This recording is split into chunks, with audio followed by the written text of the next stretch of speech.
नमस्कार. देव माझ्यावरती स्वागत आहे. आज आपल्याबरोबर एक स्पेशल गेस्ट आहे. त्यांचं नाव आहे रोहन उपळेकर. तुम्ही आर्टिकल्स त्यांचे वाचत आलात. आज पहिल्यांदा तुम्ही कॅमेऱ्यावरती त्यांना बघत आहात. आणि आज आम्ही आलो आहोत श्री दत्तधाम हेळवाक. ही जागा पुण्यापासून अंदाजे 190 किलोमीटर आहे. अंदाजे 200 किलोमीटर पडते, 196 किलोमीटर्स. आणि इकडे एक सुंदर नरसिंह सरस्वती महाराजांची मूर्ती आहे. आणि तिकडे आम्हाला त्यांचे साधक श्रीयुत रोहन उपळेकर भेटले. दादा असोसिएटेड आहे श्रीपाद सेवा मंडळ पुणे. आणखीन मी त्यांच्यासाठी त्यांना भेटण्यासाठी खास अनुमती घेतलेली की परमपूज्य सद्गुरू मामा यांच्या मातोश्री पार्वतीबाई यांच्याबद्दल तशी खूप कमी माहिती आहे. आणि यांनी एक छान आर्टिकल लिहिलं होतं त्यांच्याबद्दल, म्हणून मला ती एक गोष्ट जाणून घ्यायची होती. त्यांच्याबद्दल थोडीशी माहिती सांगा. राजाधिराज सद्गुरू समर्थ श्री अक्कलकोट स्वामी महाराज हे स्वामी महाराजांचं वर्णन करताना त्यांचं गुरुनाम गुरु असं वर्णन केलं जातं. ते सर्व परंपरांचे सद्गुरूच आहेत. भगवान दत्तात्रेय प्रभूंचं परिपूर्ण स्वरूप असे स्वामी महाराज. आणि त्यांचं स्वतःच त्यांनी असं वर्णन केलं होतं की ते वटवृक्ष आहेत. वटवृक्षाचं जसं रूप असतं त्याला अनेक पारंब्या असतात, त्यातल्या बऱ्याचशा पारंब्या खाली रुजतात आणि त्यांचे पुन्हा वटवृक्ष होतात. हे अगदी त्यांच्या स्वरूपाचं, त्यांच्या कार्याचं वर्णन करणारं रूपक आहे. स्वामी महाराज हे मूळ वटवृक्ष आहेत. आणि त्यांच्या ज्या अधिकारी शिष्यांच्या ज्या पारंब्या त्यांच्या रूपाने रुजल्या आणि त्यांच्या पुढे पारंब्या होऊन त्यांचे पुन्हा वृक्ष तयार झाले, त्या परंपरा शाखा त्यांच्या ज्या विस्तारल्या, त्यापैकी एक मोठी परंपरा शाखा आणि खूप विशेष अशी परंपरा शाखा म्हणजे परमपूज्य सद्गुरू मातोश्री पार्वती देवी देशपांडे यांची परंपरा शाखा. मातोश्रींचं वैशिष्ट्य असं आहे की त्या अत्यंत प्रसिद्धी परांगमुख असल्यामुळे त्यांचं फारसं कुठेही प्रचलित असं त्यांचं चरित्र नाही. पण त्यांचं खरं रूप पाहायचं असेल तर ते मामांच्या रूपाने पाहावं लागतं. त्यांचे पुत्र आणि दत्त संप्रदायाचे अध्वर्यू परमपूज्य सद्गुरू योगीराज श्री मामासाहेब देशपांडे महाराज हे जसं म्हणजे मातोश्रींनी त्यांना तयार केलं, घडवलं असं म्हणायला पाहिजे. कारण त्या मामांच्या मातोश्री ह्या अतिशय थोर अधिकारी महासिद्ध विभूती होत्या, अवतारी विभूती होत्या. तर त्यांनी जे मामांना घडवलं ते आणि त्यांची स्वतःची स्वामी महाराजांच्या चरणी असणारी निष्ठा, या दोन गोष्टी खूप महत्वाच्या आहेत. म्हणजे एखादं संत चरित्र आपण पाहायचं कशासाठी, तर आपल्याला त्यातनं काय घेता येईल, आपल्या रोजच्या जीवनामध्ये आपल्याला त्यातनं काय आणता येईल हे त्यातनं खरं बघायचं असतं. तो महत्वाचा भाग आहे. कारण संत चरित्र नुसती सुद्धा रम्यच असतात, अतिशय सुंदर असतात. त्यातला तो भाव, त्यातलं प्रेम, त्यांच्या सगळ्या लीला, त्यांचे चमत्कार हे सगळं जरी छान असलं, त्यांनी आनंद मिळत असला तरी त्यातला काही भाग, काही अंश तरी आपल्या रोजच्या वर्तनात जर उतरला तर त्या संत चरित्राचा खरा फायदा झाला असं म्हणता येईल. कारण ती चरित्र आदर्श असतात. आणि आदर्श कशासाठी जाणायचे असतात, तर आपण तसं व्हावं हा त्यातला उद्देश असतो. तसं होणं अपेक्षितही आहे. मामांच्या मातोश्रींचं जे चरित्र आहे ना, ते त्यासाठी फार आदर्श आहे.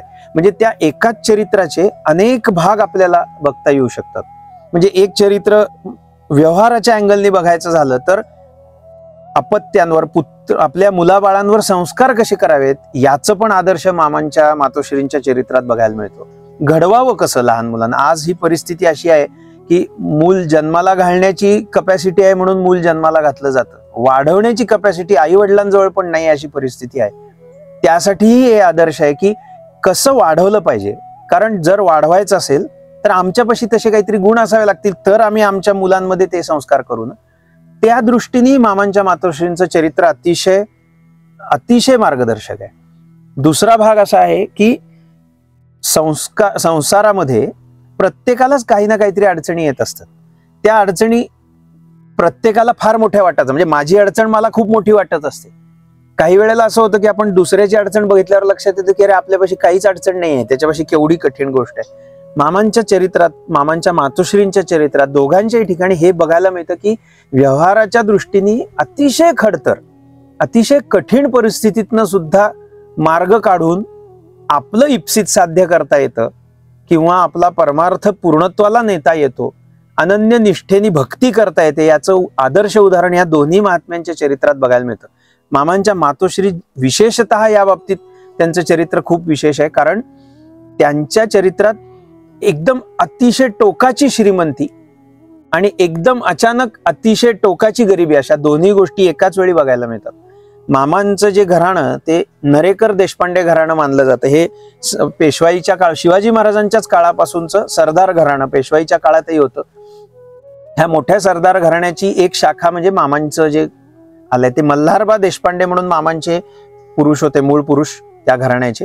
हे शाहू महाराज म्हणजे संभाजीराजांचे जे पुत्र शाहू महाराज, सातारची गादी ज्यांनी स्थापन केली, त्या शाहू महाराजांच्या काळातलं एक अतिशय झुंजार सरदार नेतृत्व असं असलेलं गृहस्थ होते ते मल्हारबा हे मूळचे शिवापूरचे, तिथे राहत होते ते. आणि त्यांची मर्दुमकी खूप गाजवलेली होती त्या काळात. ताराबाई आणि शाहू महाराजांचं जे आपसात युद्ध झालं त्या काळात जे सरदार विभागले गेले त्यातले शाहू महाराजांकडे राहिलेल्या सरदारांपैकी, मूळ गादीकडे राहिलेल्या सरदारांपैकी हे देशपांडे घराणं होतं. त्यांचे मल्हारबांचे चिरंजीव राघव निळो देशपांडे, त्या राघव निळो देशपांड्यांचे चिरंजीव म्हणजे दत्तोपंत देशपांडे. हे राघव निळो देशपांडे नंतर ग्वाल्हेर घराण्यामध्ये म्हणजे शिंद्यांकडे सरदारकी करत होते. आणि त्यांचे चिरंजीव म्हणजे दत्तोपंत देशपांडे, ते मात्र कुलकर्ण पण करत होते. सरदारकी नव्हती तोपर्यंत, कारण तोपर्यंत संपलंच होतं, म्हणजे सरदार सैन्य बाळगण्याची प्रक्रिया संपलेलीच होती. ते मात्र शिवापूर नसरापूरचं कुलकर्ण पण करत असत. आणि या त्यांच्या पत्नी म्हणजे मामांच्या मातोश्री पार्वतीबाई देशपांडे, त्यांचं मूळ पाहणं खूप विशेष आहे. त्यांचं घराणं हे अक्कलकोटचं माहेरचं, म्हणजे त्यांचं माहेरचं आडनाव सोनटक्के. ही सोनटक्के फॅमिली अक्कलकोट संस्थानामध्ये वाकनीस म्हणून कामाला होती, म्हणजे राजघराण्यामध्ये कामाला होते ते. आणि अक्कलकोटलाच राहत असल्यामुळे त्या काळात प्रत्यक्ष स्वामी महाराज अक्कलकोटात असल्यामुळे फार नित्यश्रीर नित्यमंगलम असा मोठा उत्सवच असायचा तिथे. आणि हे नारायण भट्ट सोनटक्के म्हणजे मामांचे आजोबा नारायण उमाकांत सोनटक्के, हे नारायण भट्ट सोनटक्के हे अक्कलकोट स्वामी महाराजांचे पूर्ण कृपांकित आणि अनन्य शरणागत भक्त श्रेष्ठ होते. त्यांच्यावर स्वामी महाराजांची पूर्ण कृपा झालेली होती. त्यांना आत्मसाक्षात्कारही झालेला होता त्या स्वामी महाराजांच्या कृपेनी, साधनेनी. आणि महाराजांच्या ठाई त्यांची विलक्षण भक्ती होती, म्हणजे इतकी, त्याचं उदाहरण सांगतात. एक दिवशी स्वामी महाराजांनी त्यांना दर्शनाला आलेल्या असताना बोलवले. ही गोष्ट आहे 78 सालातलीच, म्हणजे स्वामी महाराजांनी ज्या वर्षी देहत्यागाची लीला केली त्या वर्षी किंवा 77 म्हणजे 1877 त्या जवळपासची अगदी शेवटच्या काळातली लीला आहे ही. तर ते एक दिवशी आले असताना स्वामी महाराजांनी हाक मारली, नाऱ्या इकडे आहे म्हणाले. हात जोडून उभे राहिले. काय महाराज? म्हणाले आत्ताच्या आत्ता निघायचं आणि पुण्याला जायचं. ठीक आहे म्हणाले, काहीच हरकत नाही. आता त्यांची तिथे शेतीवाडी होती, मोठा वाडा होता, म्हणजे संपत्ती होती, स्थावर मालमत्ता होती चांगली.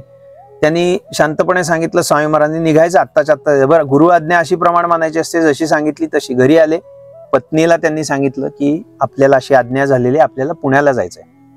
त्याही त्यांच्याच पत्नी असल्यामुळे ठीक आहे म्हणाल्या. 2 मुलं होती त्यांना, एक मुलगा त्याचं नाव नरहरी आणि धाकटी मुलगी 3 वर्षाची होती ती बाई, तिचं नाव. तर बाई म्हणायचे घरात म्हणजे.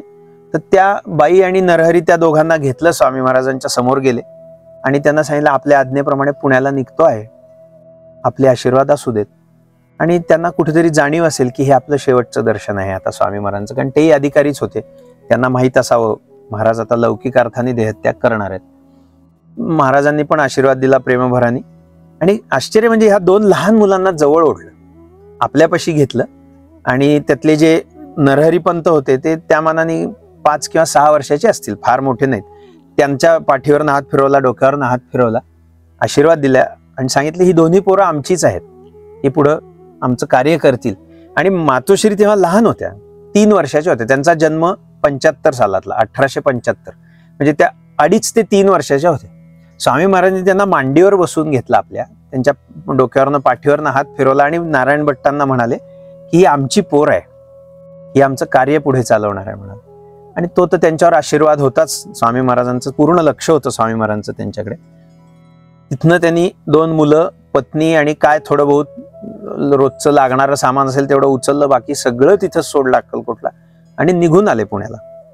पण स्वामी महाराजही भक्त वत्सल आहेत. त्यांनी तुळाजीराजे म्हणून, म्हणजे मालोजीराजे तेव्हा जे तिथे होते त्यांचे धाकटे भाऊ किंवा असं चुलत घराणा त्यांचं तुळाजीराजे म्हणून होते. त्यांना त्यांनी सांगितलं तुळ्या इकडे पुण्याला जा आणि ह्याला पदरी ठेव. ठीक आहे म्हणाले. त्यांनी त्यांचे शब्द आहेत योगक्षेमम वहाम्यम असं स्वामी महाराज म्हणत असत. त्यांनी ती आपली जबाबदारी पाळली. हे नारायण भट्ट पुण्याला आल्यावर त्यांचा जो अक्कलकोटकरांचा वाडा आहे रास्तापेठेमध्ये, अक्कलकोट संस्थानचा, त्या वाड्यावरती तिथे राहायची त्यांची सोय झाली आणि त्या वाड्यातलं खासगी कारभारी पद त्यांनी सोनटक्के, नारायण भट्ट सोनटक्क्यांना दिलं आणि मग ते तिथे नोकरी करू लागले.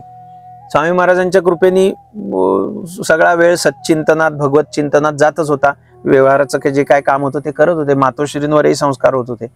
मातोश्री 7 वर्षाच्या असताना त्यांच्यावरती नारायण भट्ट महाराजांनी कृपा केली. ही जी परंपरा शाखा आहे अक्कलकोट स्वामी महाराजांची, ती आत्ताच्या काळातली एकमेव ज्ञात शक्तिपाताची परंपरा शाखा आहे. म्हणजे शक्तिपात हा अनेक प्रकारांनी होतो, त्यामध्ये नामातूनही शक्तिपात होतो. तो स्वामी महाराजांच्या परंपरेमध्ये तसा होत असे. अनेक सत्पुरुष तसे त्यांच्या चरित्रात पाहायला मिळतं की त्यांच्याकडनं ज्या दीक्षा झाल्या त्या शक्तिपाताच्याच आहेत. तर त्यातली आज चालू असलेली, म्हणजे त्या महात्म्यांनी अनेक शंकर महाराजांच्या चरित्रात बघायला मिळतं, बिडकर महाराजांच्या चरित्रात, रावसाहेब महाराजांच्या चरित्रात पाहायला मिळतं. पण आज या घडीला सुद्धा जी परंपरा शाखा, या प्रकारच्या शक्तिपाताची परंपरा चालू असलेली ही एकमेव अक्कलकोट स्वामी महाराजांची शाखा आता आहे, ज्याच्यामध्ये तो शक्तिपात होतो परंपरेने आलेला.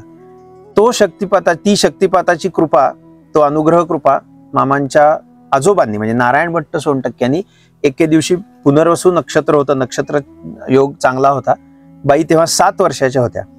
बाईंच्या मस्तकावरती हात ठेवून त्यांनी ती शक्तिपाताची कृपा केली. परंपरेने आलेलं हे आणि बीज मंत्र म्हणजे जो परंपरेने आलेला महामंत्र होता तोही त्यांनी मातोश्रींना प्रदान केला. त्या 7 वर्षाच्या होत्या आणि 7 वर्षाच्या बाई, त्यांना घरात बाई म्हणायचे सगळे, 7 वर्षाच्या बाई 3 तास समाधी अवस्थेत गेल्या. ती कृपा झाल्या क्षणी, कारण त्या मुळातच सिद्धच होत्या, जन्म सिद्धच होत्या त्यामुळे त्यांच्यावर कृपा झाल्या क्षणी तो आत्मबोध प्रकट झाला. त्या क्षणी समाधी स्थितीत गेल्या आणि त्यानंतर त्यांचं वर्तनच बदललं. त्या एकदम म्हणजे इतक्या लहान असूनही अतिशय जबाबदारीने, जाणीवपूर्वक आणि भगवत चिंतनात त्यांचा काळ व्यतीत होऊ लागला. त्या 9 वर्षाच्या झाल्या. त्या काळात हे लग्नाचं वय होतं, त्यामुळे त्यांच्या वयाच्या 9व्या वर्षी म्हणजे 84 साली, 1884 साली त्यांचं लग्न दत्तोपंत देशपांडे यांच्याशी ठरलं. दत्तोपंत देशपांडे हे मगाशी जसं सांगितलं तसं नरेकर देशपांड्यांचा वंश असलेले, त्यावेळी ते 25 वर्षांचे होते, नाही 18 वर्षांचे होते दत्तोपंत देशपांडे. आणि त्या दत्तोपंतांवरती राजाधिराज सद्गुरू टेंबेस्वामी महाराजांची कृपा झालेली होती. ते दत्त संप्रदायाची परंपरा शाखा म्हणजे 2 परंपरा शाखांचा संगम तिथे होतो. मामांच्या मातोश्रींकडे अक्कलकोट स्वामी महाराजांची परंपरा आणि मामांच्या वडिलांकडे टेंबेस्वामी महाराजांची परंपरा. त्यांच्याकडून त्यांना महामंत्रही मिळालेला आणि गायत्री उपदेशही महाराजांकडनं झालेला होता त्यांना, आणि तेही रंगलेले महात्मे होते. ते त्या काळात गावाचं कुलकर्ण पण पाहत होते. शेतीवाडी होती खूप.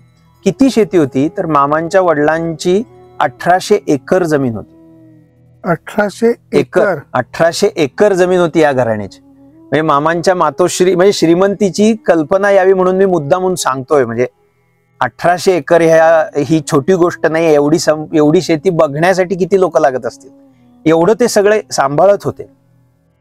आणि मामांच्या मातोश्री सांगायच्या की आमच्या घरात मोती वगैरे पायल्यांनी मोजायची पद्धत होती.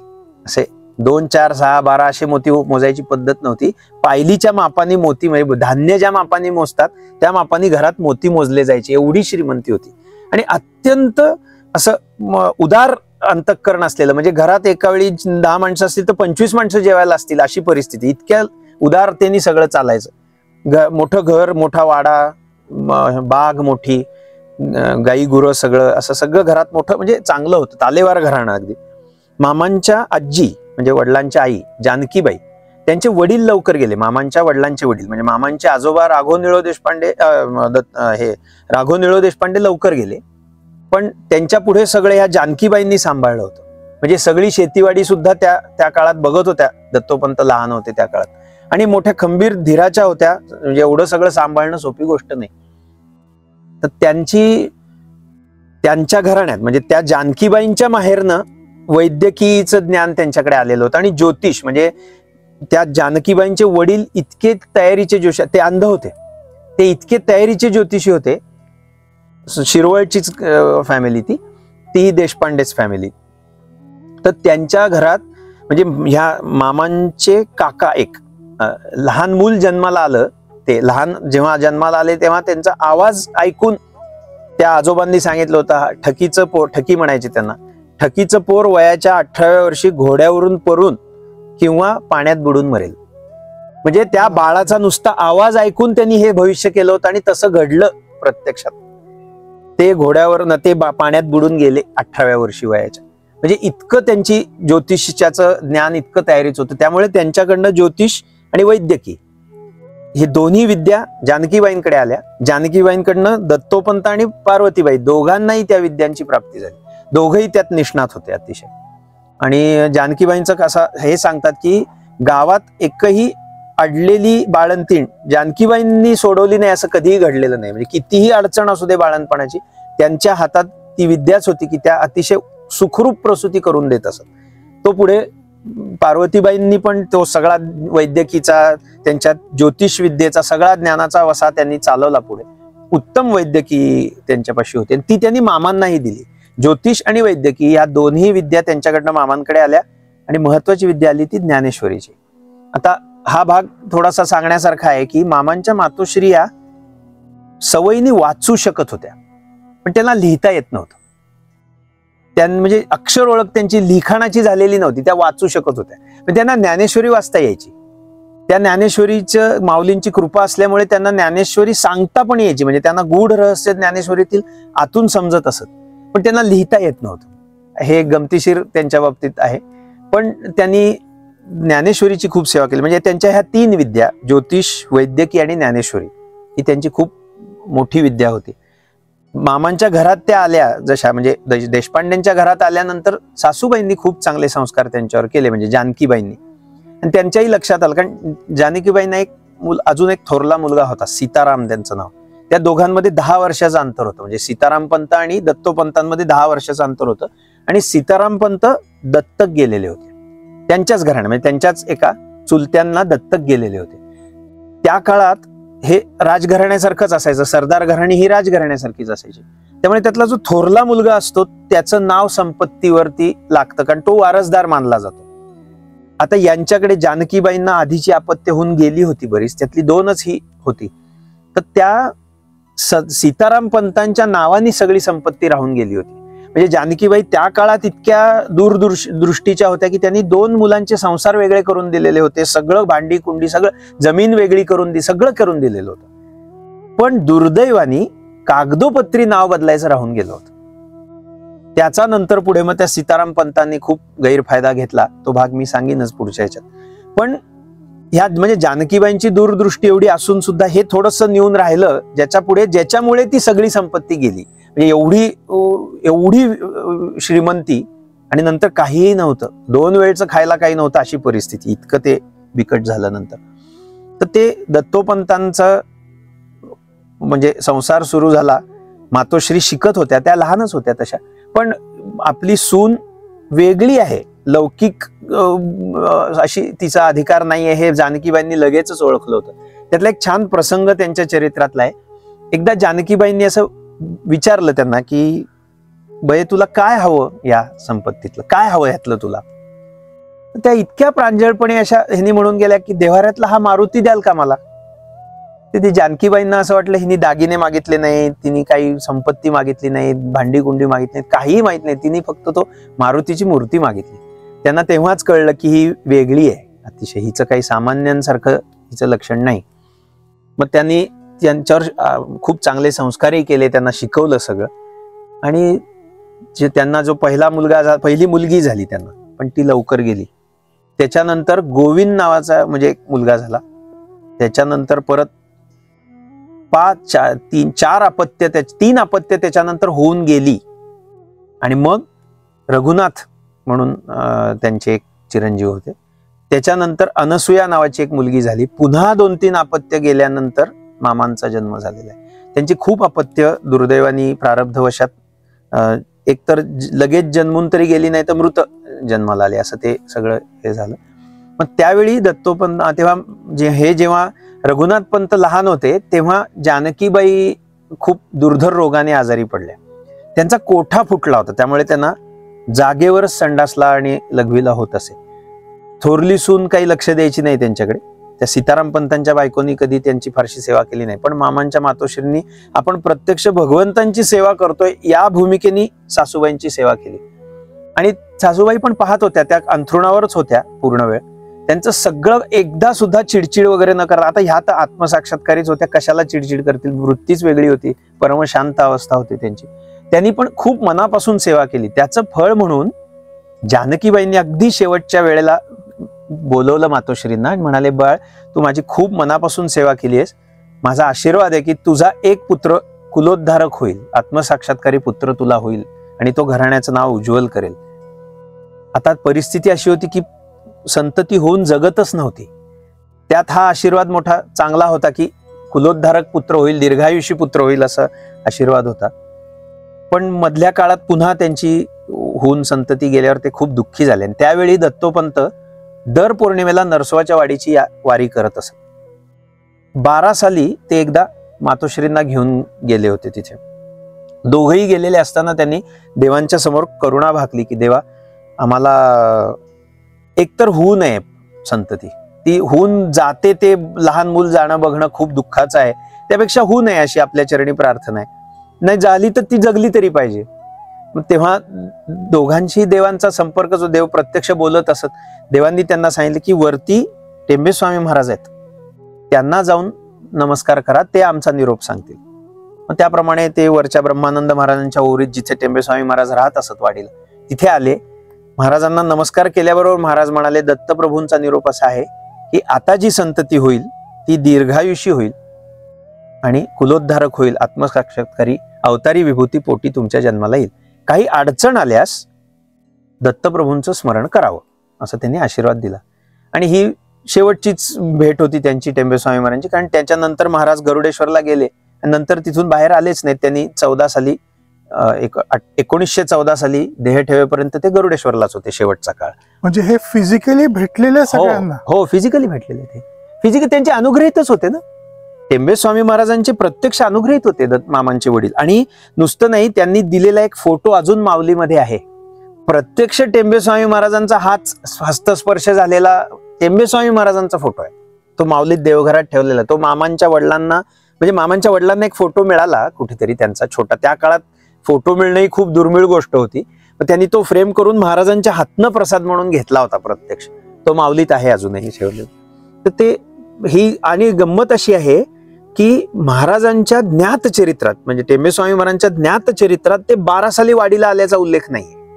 ते 1909 साली शेवटचे वाडीला आले होते, त्याच्यानंतर ते वाडीला आलेले नाहीत. पण हा जो प्रसंग घडला 12 साली, त्यावेळी दत्तोपंत आणि पार्वतीबाईंना प्रत्यक्ष महाराजांचं ब्रह्मानंदांच्या ओरीत दर्शन झालेलं आणि हा संवाद झालेला आहे. मग ते त्यावेळेला त्यांच्यासाठी दिव्य रूपाने प्रकटलेले असतील तर नवल नाही त्याच्यात, कारण सगळेच अवतारी होते त्यामुळे. पण असा म्हणजे त्यांची नोंद नाहीये की ते 12 साली वाडीला आले होते. पण मामांच्या मातोश्री सांगायच्या आम्ही प्रत्यक्ष, आणि तो आशीर्वाद दिला त्यांनी. आणि त्यावेळी मामांचे वडील पुण्यात काही काळ राहत होते. ते 1-2-3 वर्ष 12 सालापासून 16 सालापर्यंत, 17 सालापर्यंत 1900 ते पुण्यात राहत होते. सुदुंबरेकरांच्या वाड्यामध्ये ते राहत असत. तर तिथे मातोश्रींना गर्भ राहिला हा मामांच्या वेळचा. आणि त्यांना ती गर्भ राहिल्यावर आता ती दिव्य लक्षणं सगळी गर्भाची दिसायला लागली. त्यांची वृत्ती सतत अंतर्मुख राहायला लागली. त्यांना भगवंतांचं सतत स्मरण व्हायला लागलं. असं सगळं म्हणजे त्या गर्भाची लक्षणं जी डोहाळे म्हणतात तसं त्यांना ते सगळे दिव्य होत होते. आणि मग त्यांना सांगितलंही होतं महाराजांनी की काही अडचण आल्यास स्मरण करावं. ज्येष्ठ अमावास्या म्हणजे ही तारीख आहे 23 जून 1914. त्या दिवशी मातोश्रींना खूप तीव्रतेने प्रसव वेदना व्हायला, दिवस भरलेलेच होते त्यांचे. त्यामुळे त्यांना असं वाटलं की आपल्याला तर आज्ञा अशी केली, आशीर्वाद असा दिलाय की कुलोद्धारक पुत्र होईल, आणि हे तर सगळे अमावस्येचा योग आहे सगळा, असा इथे कसं होईल. पण त्यांना जीव घेण्या प्रसव वेदना व्हायला लागला, त्रास व्हायला लागला खूप. म्हणून त्यांनी टेंबेस्वामी महाराजांचं डोळे मिटून स्मरण केलं. आणि त्यावेळी अचानक महाराज त्यांच्या समोर प्रकट झाले आणि म्हणाले, बाळ आत्ता काही काळजी करू नकोस, हे शमेल सगळं, ह्या वेदना तुझ्या शमतील. आणि परवा सकाळी, ही मंगळवार 23 जून 1914 मंगळवारची रात्रीची गोष्ट आहे, म्हणजे साधारणपणे 10, 10:30, 11 वाजताची. त्यांनी सांगितलं की आज काही होणार नाही, काळजी करू नकोस, परवा सकाळी म्हणजे गुरुवारी सकाळी आमच्याच पूर्णांशाने तुला पुत्र होईल, त्याचं नाव श्रीपाद ठेव, असं त्यांनी सांगितलं. आशीर्वादाचा हात दाखवला आणि महाराज अदृश्य झाले. मातोश्रींच्या पण त्या जीवघेण्या प्रसव वेदना थांबल्या आणि इकडे गरुडेश्वरला वेगळा प्रसंग घडत होता. गरुडेश्वरला महाराजांनी शेवटचं देहत्याग करण्यासाठी म्हणून सगळ्यांना निरवलं, निर्वानिर्वीचं सगळं उपदेश केला आणि डोळे मिटून त्यांनी ऊर्ध्व लावण्यासाठी म्हणून डोळे मिटले आणि पुन्हा उघडले. त्यावेळी तिथे शंकर काका आजेगावकर म्हणून त्यांचे एक शिष्य बसलेले होते महाराजांच्या शेजारी. तर त्यांनी विचारलं सहज की महाराज आपण सगळं हे करून परत का नेत्र उघडलेत? तर महाराज त्यांच्याकडे बघितलं आणि म्हणाले आम्ही भक्त कार्यार्थ जाऊन आलो, एवढंच बोलले आणि त्यांनी पुन्हा डोळे मिटले आणि प्रणवोच्चार करून त्यांनी ऊर्ध्व लावून देहत्याग केला. ही गोष्ट आहे 23 जून 1914, साधारणपणे 11, 11:30 वाजता. तेव्हा ज्येष्ठ अमावस्या संपून प्रतिपदा लागलेली होती, आषाढ शुद्ध प्रतिपदा लागली होती, आर्द्रा नक्षत्र लागलेलं होतं. त्यावेळी त्यांनी देहत्याग केला. ही मंगळवार रात्री अगदी 11, 11:30च्या सुमारासची गोष्ट आहे. इकडे दुसऱ्या दिवशी त्यांचं सगळं त्यांनी देहत्याग केल्याची वृत्त पसरलं, खूप गरुडेश्वरला गर्दी झाली आणि गुरुवारी सकाळी म्हणजे 25 जून 1914 गुरुवार सकाळी साधारणपणे 9:30च्या सुमारास त्यांचा देह नर्मदेत विसर्जित केला गेला. टेंबे स्वामी महाराजांचा एक्झॅक्ट 9:29 इथे पुण्यात मामांचा जन्म झाला. ज्या क्षणी त्यांचा देह तिथे नर्मदेत विसर्जित झाला त्या क्षणी इथे मामांचा जन्म झालेला आहे. त्यांनी सांगितलंच तसं होतं, आमच्या पूर्णांशाने जन्म होईल. आणि हे मातोश्री आणि दत्तोपंतांना माहित होतं की आपल्या पोटी येणारे प्रत्यक्ष महाराजच आहेत, त्यांचा अधिकार त्यांना माहिती होता, सगळा देवच आपल्या पोटी आलेत प्रत्यक्ष. त्या परमपूज्य श्री शिरीषदादांच्या गुरुसहास्त्रीमध्ये त्याच्यात एक ओवी आहे अशी की स्वामी कुडी विसावली, इकडे स्वामी कला जन्माला आली, असं त्यांनी त्याच्यावरती हे केलेलं आहे. तिकडे स्वामी महाराजांचा देह नर्मदेत गेला, इकडे त्या दुसऱ्या रूपाने ते प्रकट झाले. आता मातोश्रींचा जो भाग आहे तो इथून पुढे खूप मोठा होतो, कारण उदरी आलेला गर्भ प्रत्यक्ष दत्तप्रभूंचा आहे, त्याच्यावरती संस्कार करायचे आहेत. त्या संस्काराची जी सगळी कहाणी, म्हणून मातोश्रींच्या चरित्राचे 2 भाग होतात. अतिशय महत्वाचं म्हणजे आदर्श म्हणून जेव्हा आपण ते बघतो तेव्हा त्याचे 2 भाग बघावे लागतात. एक म्हणजे मातोश्रींची अनन्य निष्ठा, त्यांची जी स्वामी महाराजांच्या चरणी निष्ठा होती ती वादातीत विलक्षण होती, म्हणजे अशी निष्ठा असणं सोपी गोष्ट नाहीये. आणि दुसरी गोष्ट म्हणजे त्यांनी केलेले संस्कार, म्हणजे एक स्वतःच त्यांच्या भक्तीचं दर्शन आहे, त्यांच्या निष्ठेचं दर्शन हे त्यांच्या अद्भुत स्वामी भक्तीचं गुरुभक्तीचं दर्शन आहे, आणि दुसरं त्यांच्यातल्या गुरुत्वाचं दर्शन आहे. मामांसारख्या महात्म्यावरती संस्कार करायचे, त्यांचा घडवणं त्यांना, हे त्यांच्या ठिकाणच्या गुरुत्व विशेषाचं दर्शन आहे. कारण मामांचं असं वर्णन मामा स्वतःच सांगायचे की मी खूप तार्किक होतो, म्हणजे एखादी गोष्ट तर्काच्या अनुभवाच्या गोष्टींनी पटल्याशिवाय मी मान्य करत नसे, आणि अशा मला मातोश्रींनी प्रत्येक गोष्ट अनुभवाला आणून देऊन शिकवली. म्हणजे त्यांनी कुठली गोष्ट शास्त्र असं म्हणतं म्हणून कधीही सांगितली नाही, कारण तशी मामांनी पटवून घेतली नसती. मामांची बुद्धी खूप तीव्र होती, त्यामुळे अशा तीव्र बुद्धीच्या व्यक्तीला अनुभवाने पटवावं लागतं. तुम्ही त्यांना नुसतं सांगून पटवू शकत नाही, हे मातोश्री उत्तम जाणून होत्या. त्यामुळे त्यांनी प्रत्येक गोष्ट मामांना शिकवली अनुभवाला आणून देऊन. म्हणजे एकही गोष्ट सांगितली नाही, नुसती दाखवायचं, त्याचं उदाहरण दाखवायचं. इतकं की त्यांनी देहत्यागाचा सुद्धा प्रसंग दाखवला प्रत्यक्ष. की आता हे झालं, मामांचा जन्म झाला, त्याच्यानंतर त्यांना अजून एक पुत्र झाला, त्याचं नाव यशवंत. या मामांच्या जन्मानंतर 4थ्या वर्षी मामांच्या ते परत नसरापूरला राहायला आले, पुणे सोडून. आणि मग नसरापूरला का आले तर शेतीवाडीचा सगळा कारभार होता, तिथे लक्ष देणं आवश्यक होतं म्हणून. आता ही गोष्ट म्हणजे 16-18 सालची गोष्ट आहे, साधारणपणे 1918. त्यांची सगळी दत्तोपंत सगळं सांभाळत होते, तिथलं मोठी श्रीमंती होती खरोखर, म्हणजे विलक्षण असं सामर्थ्य होतं, साम्राज्य होतं त्यांचं. मातोश्री पण खूप मनापासून सगळं करत होते. त्यांचं दैनंदिन जीवन किती छान होतं पहा. म्हणजे दत्तोपंत हे जरी आपलं शासकीय जबाबदारी पाळत असले, नोकरीची हे करत असले, तरी त्यांची सगळा वेळ ध्यान धारणा, अध्यात्म साधना याच्यात त्यातला उरलेला वेळ सगळा तिथे जात असे. त्याला पूरक असं मातोश्रींचं वर्तन होतं. म्हणजे जसं दत्तोपंत सकाळी उठले, लवकर उठून पहाटेच ते शिवगंगा नावाची नदी आहे नसरापूरला, म्हणजे हे बनेश्वरचं जे तीर्थक्षेत्र आहे, त्या बनेश्वर आणि शिवगंगा नसरापूर गावाच्या मधून ती शिवगंगा नदी वाहते. त्या शिवगंगेवर स्नानाला जायचे. जाताना हंडा वगैरे घेऊन जायचे, स्वतःचे कपडे पिळून आणायचे, हंडा पाण्याने स्वच्छ ताज्या पाण्याचा भरून आणायचे. ते घरी येऊन संध्येला बसण्यापूर्वी मातोश्रींची सगळी त्यांची पूजेची तयारी झालेली असायची. संपूर्ण देवघर स्वच्छ करून फुलांचे हार बी, त्या हार अतिशय सुंदर करत असत. ते सगळी तयारी, इतकी छान तयारी असायची की पूजा करणाऱ्यालाही प्रसन्नता वाटावी अशी सगळी तयारी करून त्यांनी ठेवलेली असायची. मग ते दत्तोपंत आले की पाणी सोहळ्याचं ठेवून स्नान, आपलं संध्या आणि देवपूजा करायची. त्यांच्या देवपूजेचं वर्णन मामा असं करायचे की प्रत्यक्ष स्वामी महाराज, अक्कलकोटचे स्वामी समर्थ महाराज, त्यांच्या मुखातनं होणारं रुद्रावर्तन ऐकायला प्रकट होत असत. आणि एकदा मातोश्रीनीच त्यांना विचारलं की आपण महाराज म्हणजे काय ह्यांनी प्रकट होता, तर म्हणाले मला दत्तोपंतांचं रुद्र म्हणणं इतकं आवडतं की आम्हाला ते ऐकायचं असतं, म्हणून आम्ही त्याच्यासाठी येतो. म्हणजे इतकं त्यांचं शास्त्रशुद्ध म्हणणं होतं रुद्राचं. आणि त्यांना अजून एक सिद्धीच म्हणायला पाहिजे असं की त्यांना अतिशय सुंदर शाडूच्या मूर्ती बनवता यायच्या. त्यांना हौसही होती त्याची. ते वेगवेगळ्या देवतांच्या मूर्ती बनवायचे. मग त्या मूर्तीची प्रतिष्ठापना वेगळी करावीच लागायची, कारण त्यांनीच बनवलेली असल्यामुळे देवत्व असायचं त्याच्यामध्ये. त्यांची महापूजा करायची ते त्या मूर्तीची, आणि मग तिची मिरवणूक काढून शिवगंगेमध्ये तिचं विसर्जन करायचे सगळ्यांबरोबर. म्हणजे गावातली लोक पण यायची, मग महाप्रसाद असं सगळं मोठं हे व्हायचं. त्याची सुद्धा सगळी तयारी करणं, त्याच्या सगळं लागणारं त्या महाप्रसादाचं हे सगळं मातोश्री स्वतः सांभाळत असत. आणि त्यांच्या पूजेचं हे आहे तसं संध्याकाळच्या वेळेला दत्तोपंत काय आवरून झालते, हे जे आत्मानुभवी महात्मे असतात ते सतत आत्मरंगी रंगलेलेच असतात. दत्तोपंतही तसेच होते. त्यामुळे ते ओटीवर बसायचे आणि मग त्यांचा देवांशी सुखसंवाद चालायचा. आता मातोश्रींचाही अधिकार चांगला असल्यामुळे मातोश्री तो सुखसंवाद ऐकायच्या.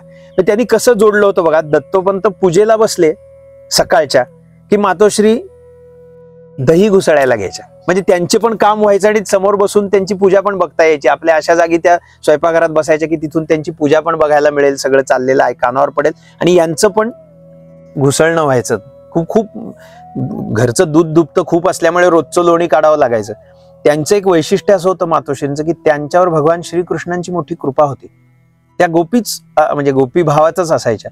तर त्यांनी श्रीकृष्णांचं स्मरण करत केलेलं लोणी, ते त्याचा एक थोडासा भाग त्या घुसळ खांब्याला लावायच्या लोणी आल्यानंतर. आणि रोज असं त्यांना डोळ्यासमोर दृश्य दिसायचं की भगवंत प्रकट झाले आहेत, राधाजी आहेत त्यांच्याबरोबर, आणि हाताने तरी ते त्यांनी खाल्लंय किंवा जिभेनी चाटलंय. त्या घुसळ खांब्याला लावलेल्या लोण्यावरती त्या जिभेनी खाल्ल्याची तरी खूण असायची, नाही तर बोटाने काढल्याची तरी रोज खूण असायची. एवढं त्यांचं त्या भगवंतांची तादात्म्य होतं. आणि ते त्यांची पूजा चालू असताना यांचं हे काम चालायचं. मग त्यांची पूजा वगैरे सगळं आवरून झालं की ते गुरुचरित्राचं वाचन केल्याशिवाय पाणी सुद्धा तोंडात घेत नसत दत्तोपंत. मग ते सगळं पूजावर तोपर्यंत ह्यांनी आटवल शिजवलेलं असायचं, भाकरी. आणि दुसरं एक होतं, दत्तोपंतांना ताज्या ज्वारीच्या पिठाची भाकरी खूप आवडत असे, म्हणून मातोश्री रोज पहाटे जात्यावरती ताजं ज्वारीचं पीठ करत असत आणि त्याची भाकरी करून घालत असत. म्हणजे मी आदर्शांचं हे संसाराचा पण आदर्श एकमेकांना सांभाळून जाणं. आता त्यातलं अजून एक पुढचा भाग सांगतो की यांचं एकरूपत्व इतकं होतं की ज्या दत्तोपंतांना ज्या नैवेद्य असावा, आज नैवेद्याला हे असावं असं वाटायचं, तीच भाजी मातोश्रींनी बरोबर केलेली असायची. म्हणजे त्यांचं इतकं एकरूपत्व होतं, एकमेकांची तोंडानी सांगावं लागायचं नाही त्यांना की आज हे करा, काही नाही. त्यांच्या मनात यावं ते ह्यांनी तेच करावं असं. मग तोच नैवेद्य देवांना असायचा. असं त्यांचं ते संसार पण अतिशय असा एकरूपत्वाने होत होता. त्यामुळे आणि दोघंही भगवत स्वरूप होते, त्यामुळे त्यांची आनंदात होता त्यांचा सगळा तो संसार. मामा हेही बघत होते. म्हणजे असं वर्णन आहे की एखाद्या ठिकाणी कुठलंही घर म्हटलं की त्याच्यात आरडाओरडी हा प्रकार असतो. देशपांड्यांचं घर असं होतं की ज्याच्यात आवाज सुद्धा कुणाचा चढायचा नाही, गरजच नव्हती, कारण सगळंच इतकं सुरळीत भगवत स्मरणात चालायचं. ते मामा म्हणायचे आमच्या आई वडिलांना कधी मोठ्याने बोललेलं पण आम्ही ऐकलेलं नाही. त्यामुळे इतका त्यांचा तो उत्तम संसार होता. म्हणजे आदर्श म्हणून मी सांगतो की किती घेण्यासारखं आहे. मग ते सकाळच्या वेळात त्यांचं झालं, दत्तोपंत चावडीवर गेले आपल्या की मातोश्री स्नान करून पूजेला जायच्या. त्यांची पूजा अर्चा चालायची, त्यांचं स्वामी महाराजांचं स्मरण वगैरे सगळं, त्यांची ध्यानधारणा. आणि मग सोहळ्यात स्वयंपाक व्हायचा. सोहळ्यात स्वयंपाक झाला की वैश्वदेव नैवेद्य झाला की सगळ्यांची जेवणं झाली की मग दुपारच्या वेळात त्या वरती माडीवरती त्यांची एक मेघडंबरी होती, अशी जिन्याखाली जागा होती, शांत अशी जागा, तिथं जाऊन ध्यानाला बसायच्या. आणि दुपारच्या वेळात त्यांचा एक उपक्रम असायचा, तो म्हणजे भेंड्या खेळायच्या, श्लोकांच्या भेंड्या. भगवान श्रीकृष्णांची त्या श्लोकांच्या भेंड्या खेळत असत. इतकं त्यांचं ते एक देवांशी एकरूपत्व होतं. आणि त्याचं वर्णनही त्यांनी केलं की त्या रोज बाई जिंकायच्या. त्याच्यात कशा जिंकायच्या, तर आता भगवंतांशी कोण जिंकू शकेल, श्लोक त्यांनीच जगात निर्माण केले, तेच सगळ्यात जास्त सांगू शकणार. मग यांचे श्लोक संपले सांगायचे की त्या कृष्ण कृष्ण म्हणायच्या. कृष्ण कृष्ण म्हणले की भगवंत म्हणायचे आता तू जिंकलीस. म्हणाले असं कसं मी जिंकले, तर म्हणाले कृष्ण नामावर कशाची भेंडी चढवायची, ते शेवट आहे सगळ्याचा, शब्द ब्रह्माचा पण शेवट येतो, त्याच्यावर भेंडी चढू शकत नाही, त्यामुळे तू जिंकलीस. असं मग ते भगवंतांचा त्यांचा सुखसंवाद चालायचा. त्या दुपारच्या वेळात ज्ञानेश्वरीचं वाचन करायचं. तेव्हा मामांनी पाहिलेला एक प्रसंग आहे की आपली आई ज्ञानेश्वरी असताना रोज तिच्या डोळ्यातनं पाणी काय येतं, ती घळाघळा का रडते, त्यांना ते कळत नव्हतं की इतकी खंबीर आपली आई, कशातच तिचं असं हे जात नाही, धीर जात नाही तिचा, तर ती अशी रडते का. म्हणून मग त्यांनी एक दिवशी त्यांना विचारलं की आई तुझ्या डोळ्यात पाणी काय येतं. मग त्यांनी खूण केली फक्त, बघ इथे म्हणून. असं मामांनी त्या उघडलेल्या ज्ञानेश्वरीत बघायला लागल्यावर त्यांना अद्भुत दृश्य दिसलं. भगवान श्रीकृष्ण अर्जुनाला गीता सांगतायत असं प्रत्यक्ष दर्शन त्यांना तिथे झालं. मग त्यांच्या लक्षात आलं की आपली आई हे बघून रडते रोज, तिला ते प्रत्यक्ष देवांच्या मुखातनं गीता ऐकायला मिळते. आणि मग त्यांना मातोश्रींचा अधिकारही समजला. पुढे मातोश्रींचं अजून एक वैशिष्ट्य होतं, त्या मानसपूजा करायच्या आणि ती मानसपूजा सिद्ध होती त्यांना, त्यामुळे त्यातला प्रत्यक्ष भाग होत असे. तोही मामांना हळूहळू, मामांची जशी तयारी होत गेली तसं मामांना तेही दिसायला लागलं. आणि मग मामांनी विचारलं मातोश्रींना की हे कसं दिसतं, तर म्हणाले हे साधनेने दिसतं, साधना केली की ती सिद्ध होते मानसपूजा आणि दिसतं. मग त्यांना ते दिसायला लागलं की आईने आज कशाचा नैवेद्य दाखवला मानसपूजेत, हे त्यांना बसल्या जागी कळायला लागलं. आज श्रीखंडाचा नैवेद्य दाखवला. एक दिवशी त्यांनी असं विचारलं मातोश्रींना, आज तुपाचा जो दिवा म्हणजे वात झाकायची राहिली का, तर म्हणाले हो आज गडबडीत राहिली. म्हणजे तूप दिवा जेव्हा विजायला येतो, शमतो, तेव्हा त्याच्यावर ताटली घालायची पद्धत आहे, म्हणजे त्याचा धूर देवांना जाणार नाही, वास त्याचा वाईट येतो ना, तर ती ताटली घालायची राहिली म्हणाले, कारण मामांना वास आला त्याचा. असं म्हणजे इतकी त्यांची मानसपूजा तिथे. आता तेही सिद्धच होते, जन्मसिद्धच होते, त्यांना तेही दिसायला लागले. हे मातोश्रींकडनं त्यांनी समजून घेतलेलं. आता इथे त्यांच्या चरित्रातला हा सगळा सुरळीत चाललेला भाग मी सांगतोय. हे फार काळ नाही असं चाललं मामांच्या. आणि अजूनही म्हणजे त्यांचं जे वैद्यकीचं हे होतं तेही मामांना त्यांनी शिकवलं, पण मी तो भाग मुद्दामून शिष्य घडणीच्या काळामध्ये घेतो. पण आता जे हे सगळं चालू होतं ते साधारणपणे मामा 14 वर्षाचे असताना 28 साली. त्याच्या आधी मामांच्या 2 यात्रा झाल्या वडिलांबरोबर. एक त्यांची हिमालय यात्रा झाली, तेव्हा मामा 8 वर्षांचे होते. आणि 12व्या वर्षी त्यांची नर्मदा परिक्रमा झाली वडिलांबरोबर चालत त्यावेळेला. म्हणजे ही गोष्ट आहे 22 आणि 26 सालची, म्हणजे इतक्या जुन्या काळातली. तर ते यात्रांचा भाग मी मुद्दामून पुढच्या याच्यात सांगतो, जिथे त्यांच्यावरच्या संस्कारांचा भाग येईल तिथे. पण ती नर्मदा परिक्रमा झाल्यानंतर त्यांना असं खूप पहिलं तीराचा ध्यास लागलेला. मातोश्रींच्याही लक्षात आलं की दत्तोपंतांना वेगळे वेध लागलेले आहेत आणि त्यांना तशी देवांची आज्ञाही झाली होती. त्यामुळे 28 साली त्यांनी देहत्याग केला. याच्या आधी एकदा असा प्रसंग घडला होता. त्यांना एकदा नाग चावला होता मामांच्या वडिलांना. आणि पूर्वीच्या काळात अशी पद्धत होती की नाग चावला तर भैरवाच्या देवळात नेऊन ठेवलं जायचं आणि मग तिथे त्याच्यावर वेगवेगळे उपचार व्हायचे, म्हणजे दैवी आणि वैद्यकीय असे दोन्ही उपचार तिथं व्हायचे. त्यात एक असा भाग होता की भैरवाच्या देवळात ठेवल्यानंतर ज्याला नाग साप चावलाय त्याच्या कानावर बाईच्या बांगडीचा आवाज सुद्धा पडता कामा नये असं रूढी होती त्यावेळेची. त्यामुळे मातोश्रींना जाता येईना. समजलं तर खरं की आपल्या पतीला नाग चावलाय, पण जाणं शक्य नाही.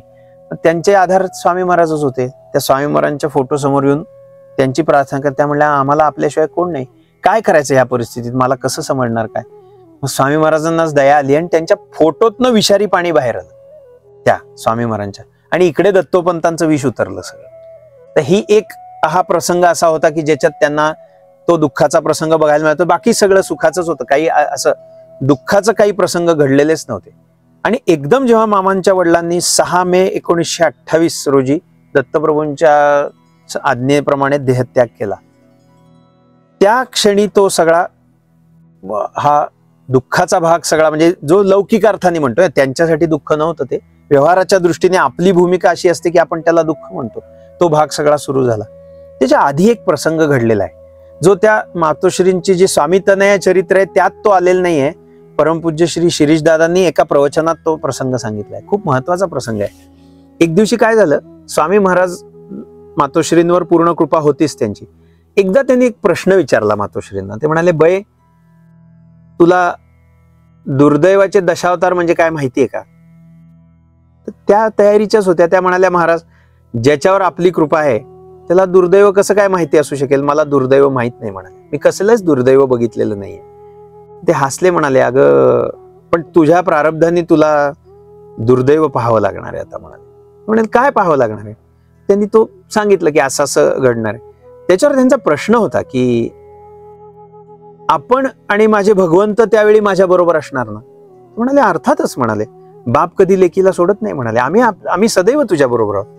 मातोश्रींचं उत्तर होतं, महाराज मी दुर्दैवाचे दशक आहे, मी दुर्दैवाचे शतावतार बघायला तयार आहे. म्हणाले माझी काहीही हरकत नाही. महाराजांनाही खूप आनंद झाला असेल की आपलं कृपाबीज किती तयार आहे या बाबतीत. मात्र महाराज म्हणाले काही काळजी करू नको, आम्ही आहोत, आम्ही सांभाळू, सर्वत्र तुला सांभाळू असं. आणि त्याच्यानंतरच हा 6 मेला मामांच्या वडिलांनी देहत्याग केला. आणि मग मात्र सगळं बिकट सुरू झालं. ते जे सीताराम काका होते ते थोडेसे कारस्थानी होतेच. त्यांना माहित होतं की सगळी संपत्ती आपल्या नावावर आहे. जरी ते दत्तक गेलेले असले तरी इकडचा अधिकार त्यांच्याच नावावर होता ना सगळा. त्यांनी दत्तोपंत गेले म्हटल्यावर त्यांचे दिवस झाल्याबरोबर मातोश्रींना सांगितलं की तुम्ही नेसत्या वस्त्रानिशी घराबाहेर जा, ही सगळी संपत्ती माझी आहे. मातोश्री म्हणाल्या ठीक आहे, जशी हरीची इच्छा. त्यांना माहिती स्वामी महाराजांनी आधीच सांगितलं होतं असं घडणार आहे, त्यामुळे त्या तयार होत्या त्या बाबतीत. जशी हरीची इच्छा म्हणाले. नेमकं काय झालं होतं तेव्हा ते गोविंदराव जे त्यांची चिरंजीव म्हणजे मामांचे सगळ्यात थोरले भाऊ, त्यांची पत्नी राधा ती बाळणपणासाठी माहेरी गेलेली होती. तिचा जन्म झाला, म्हणजे तिच्या मुलाचा जन्म झाला आणि लगेचच तिचे वडील गेले.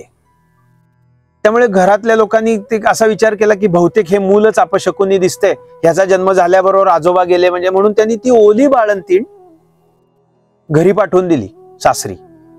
म्हणजे बैलगाडीत घातलं ते लहान पोर, अगदी 10-12 दिवसाचं पोर घातलं. आणि मातोश्री बघायला लागल्या एकदम कशी काय राधा समोर आली. त्यांनाही वाटलं अरे रे, म्हणाले मूल कधी आजोबाच्या मुळावर येईल का?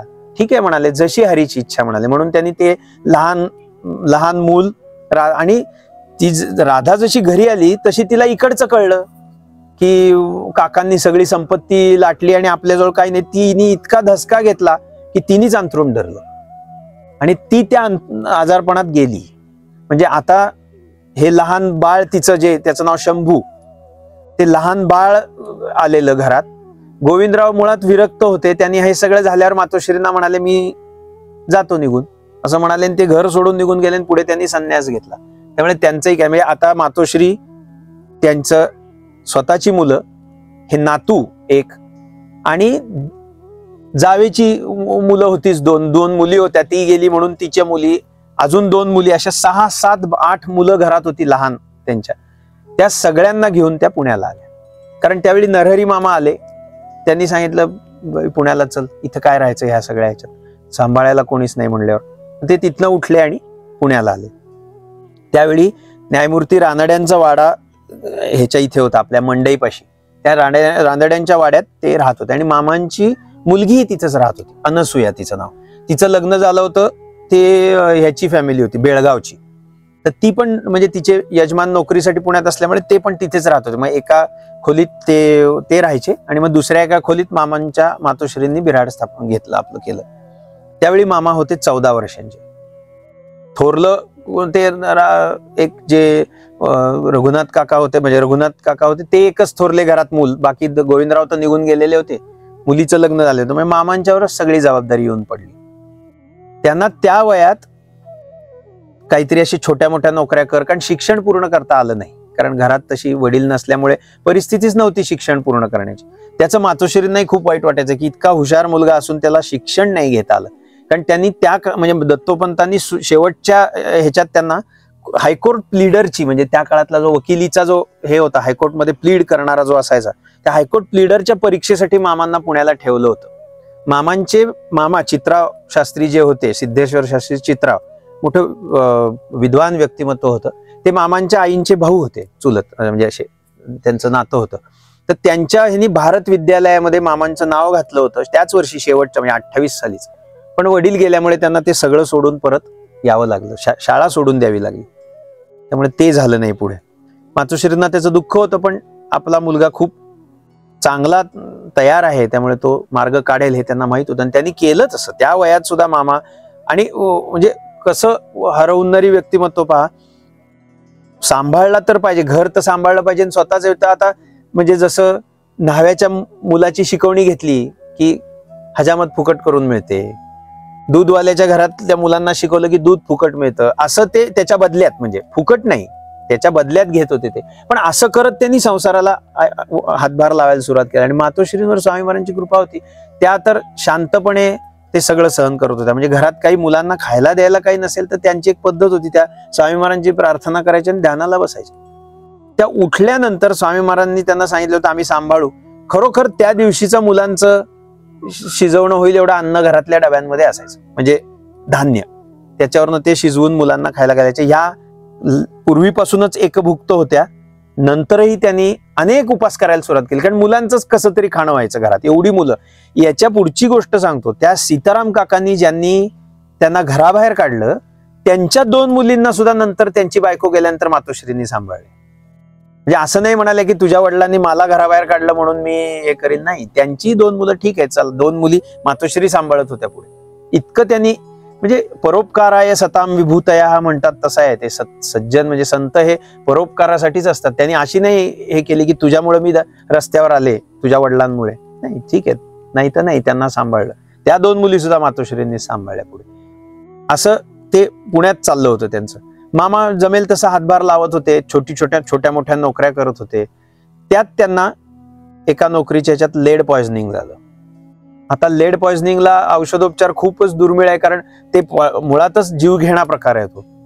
पण मातोश्रींची वैद्यकीय इतकी तयारीची होती, त्यांनी स्वामी महाराजांच्या कृपेने त्याच्यावर बरोबर उपाय केला. त्यांना पाणी 42 दिवस त्यांना दुधावर ठेवलं होतं, इतकं की म्हणजे चूळ भरायला सुद्धा दूध, हात धुवायला सुद्धा, म्हणजे त्यांनी पाण्याचा स्पर्शच होऊ दिला नाही त्यांना. आणि त्या ह्यातनं पूर्ण बरे झाले मामा. त्या लेड पॉइझनिंगच्या विषाच्या ह्याच्यातनं पण त्यांना पूर्ण बरं केलं मातोश्री. त्याच्यामुळे त्यांना पण निद्रानाशाचा त्रास सुरू झाला.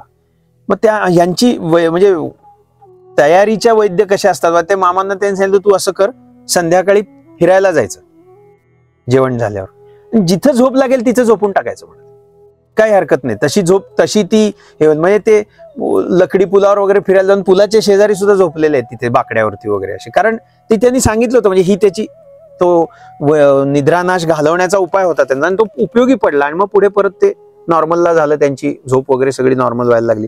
त्या लेड पॉइझनिंगचा परिणाम होता तो त्यांच्यावर झालेला. म्हणजे त्यांची वैद्यकीय अशी होती. आता हे सगळं स्वामी महाराजांच्या कृपेने जरी होत असलं तरी व्यवहारतः ते खूप कठीण आहे ना. म्हणजे खायलाही नाहीये, एवढी 4-4 पोरं आहेत घरात, 6-6, 8-8 पोरं आहेत, त्यांना सांभाळलं पाहिजे, खायला घातलं पाहिजे, त्यांचं शिक्षण कसं करत असतील खरोखर. म्हणजे आजच्या घडीला सुद्धा ते आपल्याला विचारांच्या पलीकडे, त्यावेळी तर अजून परिस्थिती बिकट होती. आणि मला हे पण सांगितलं गेलं की त्या सवळी होत्या, हो, म्हणजे ते लाल कपडे अलवणात असायच्या, केशवपन केलेलं होतं. त्या काळात त्यांनी सर्व शास्त्र नियम पाळणारे होते. त्यांनी मामांचे वडील गेले तसं केशवपन केलेलं होतं. त्यामुळे, आणि अजून एक बघाल, म्हणजे आजही स्त्रीच्या अस्तित्वाचं, म्हणजे तिच्या अधिकाराच्या विषयी चर्चा केली जाते. त्या काळात तर एखाद्या केशवपन केलेल्या विधवेला समाजामध्ये काहीही किंमत नव्हती, काहीच नव्हती किंमत. म्हणजे असं असूनही त्यांनी ते इतकं सगळं केलं, म्हणजे केवढ्या धीराच्या असू शकतील. आणि इथेच त्यांची ती अनन्य निष्ठा उपयोगी पडते. का तर भगवंत माझ्या बरोबर आहेत ना, मी त्या सगळ्यातनं मार्ग काढत पुढे जाईन. आणि त्यांनी काढलाय, प्रत्येक ठिकाणी मार्ग काढलेला आहे. इतकं सोपं नाही त्यांचं चरित्र. असं पुन्हा पुन्हा वाचावं, पुन्हा पुन्हा अभ्यासावं आणि आपल्या जीवनामध्ये सुखी व्हावं असा प्रकार आहे तो. आणि किती ठिकाणी बघा, आता मामांना सांभाळताना, मामांच्यावरती संस्कार करताना किती धीरोदात्तपणा बाळगावा लागला असेल. आता पुढचं एक उदाहरण आहे, त्यांचा जो दुसरा शेवटचा मुलगा यशवंता, तो काही म्हणजे दुर्दैवाने तो व्यसनाधीन झाला होता.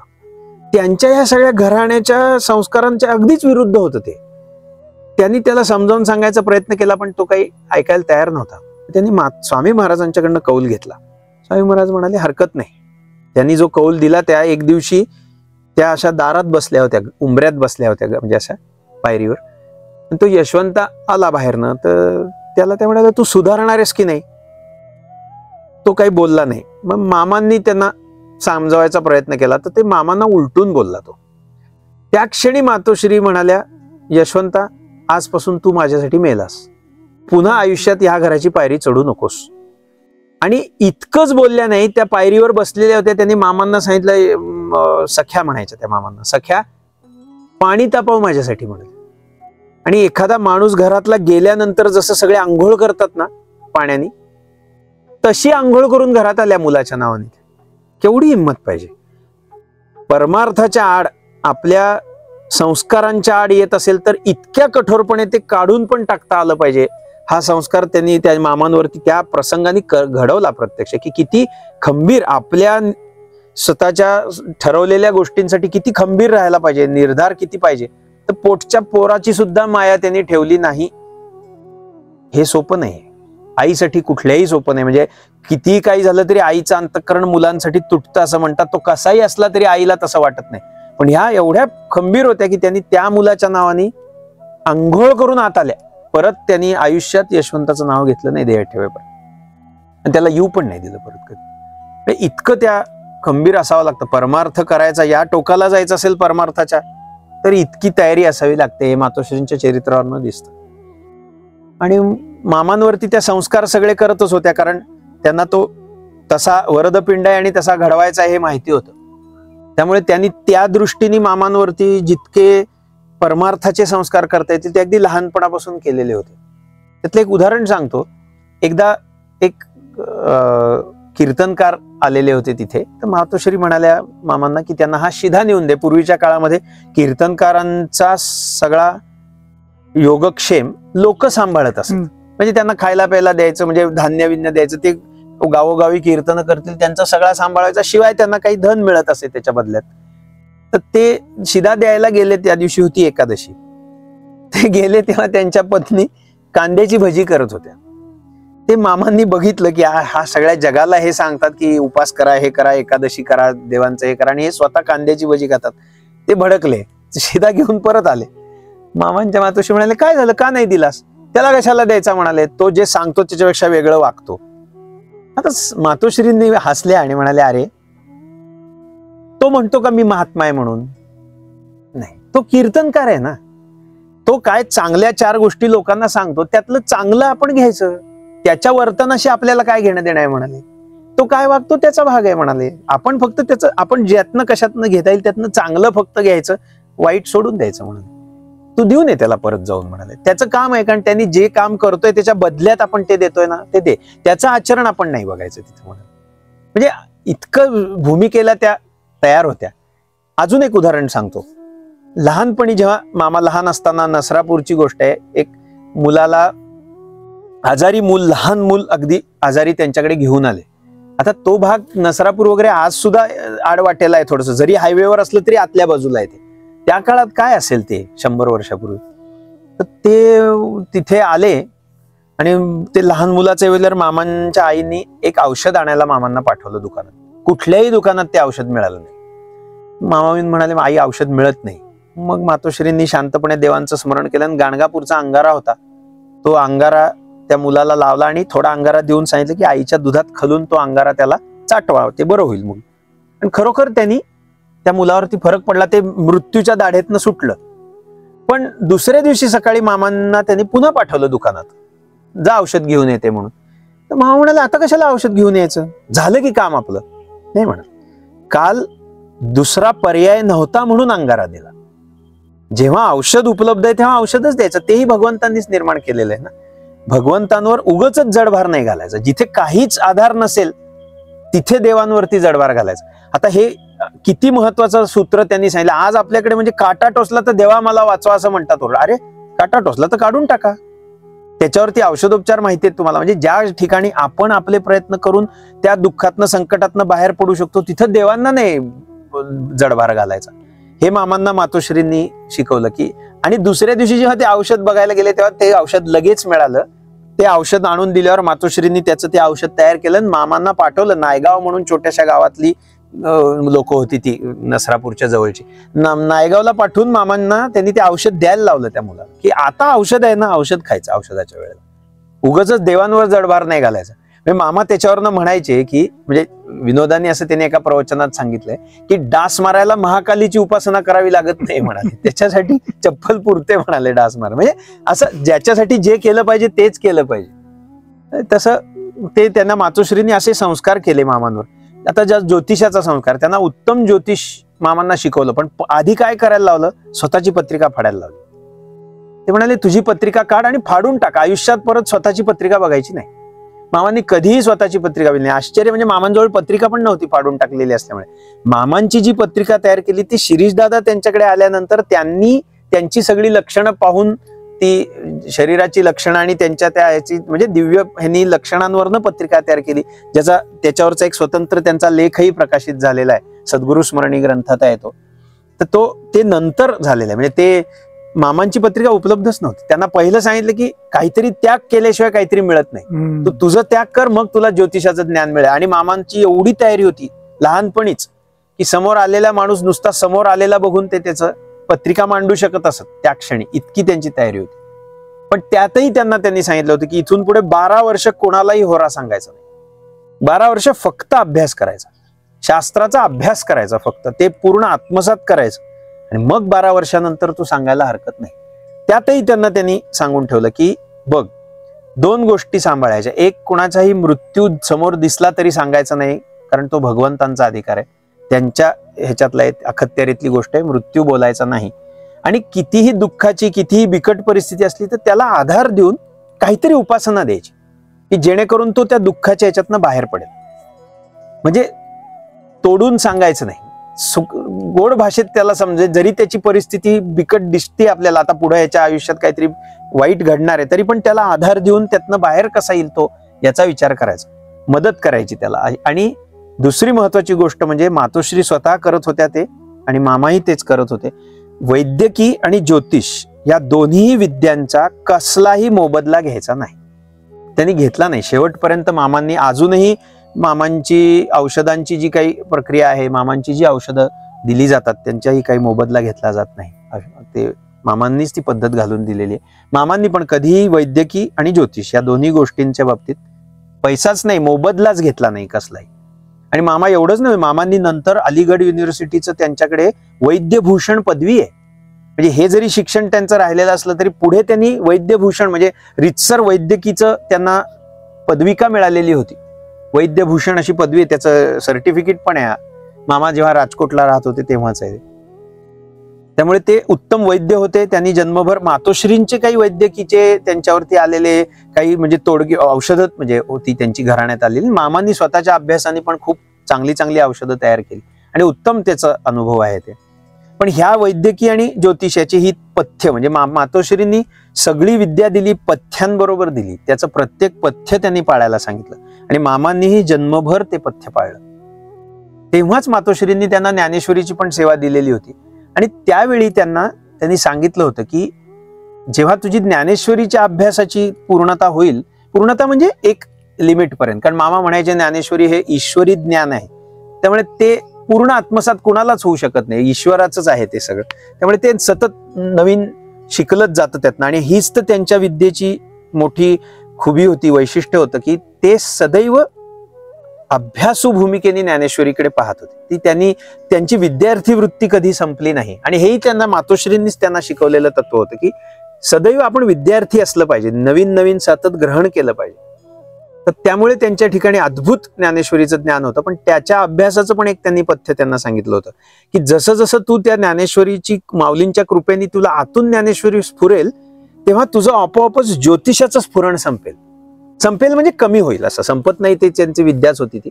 तुझं ज्योतिषाचं स्फुरण कमी होऊन तुला ज्ञानेश्वरीच्या ओव्यांचं स्फुरण व्हायला लागेल. आणि ते त्यांना अनुभवाला मिळालं. माऊलींचं त्यांना प्रत्यक्ष दर्शन झालं पुढे.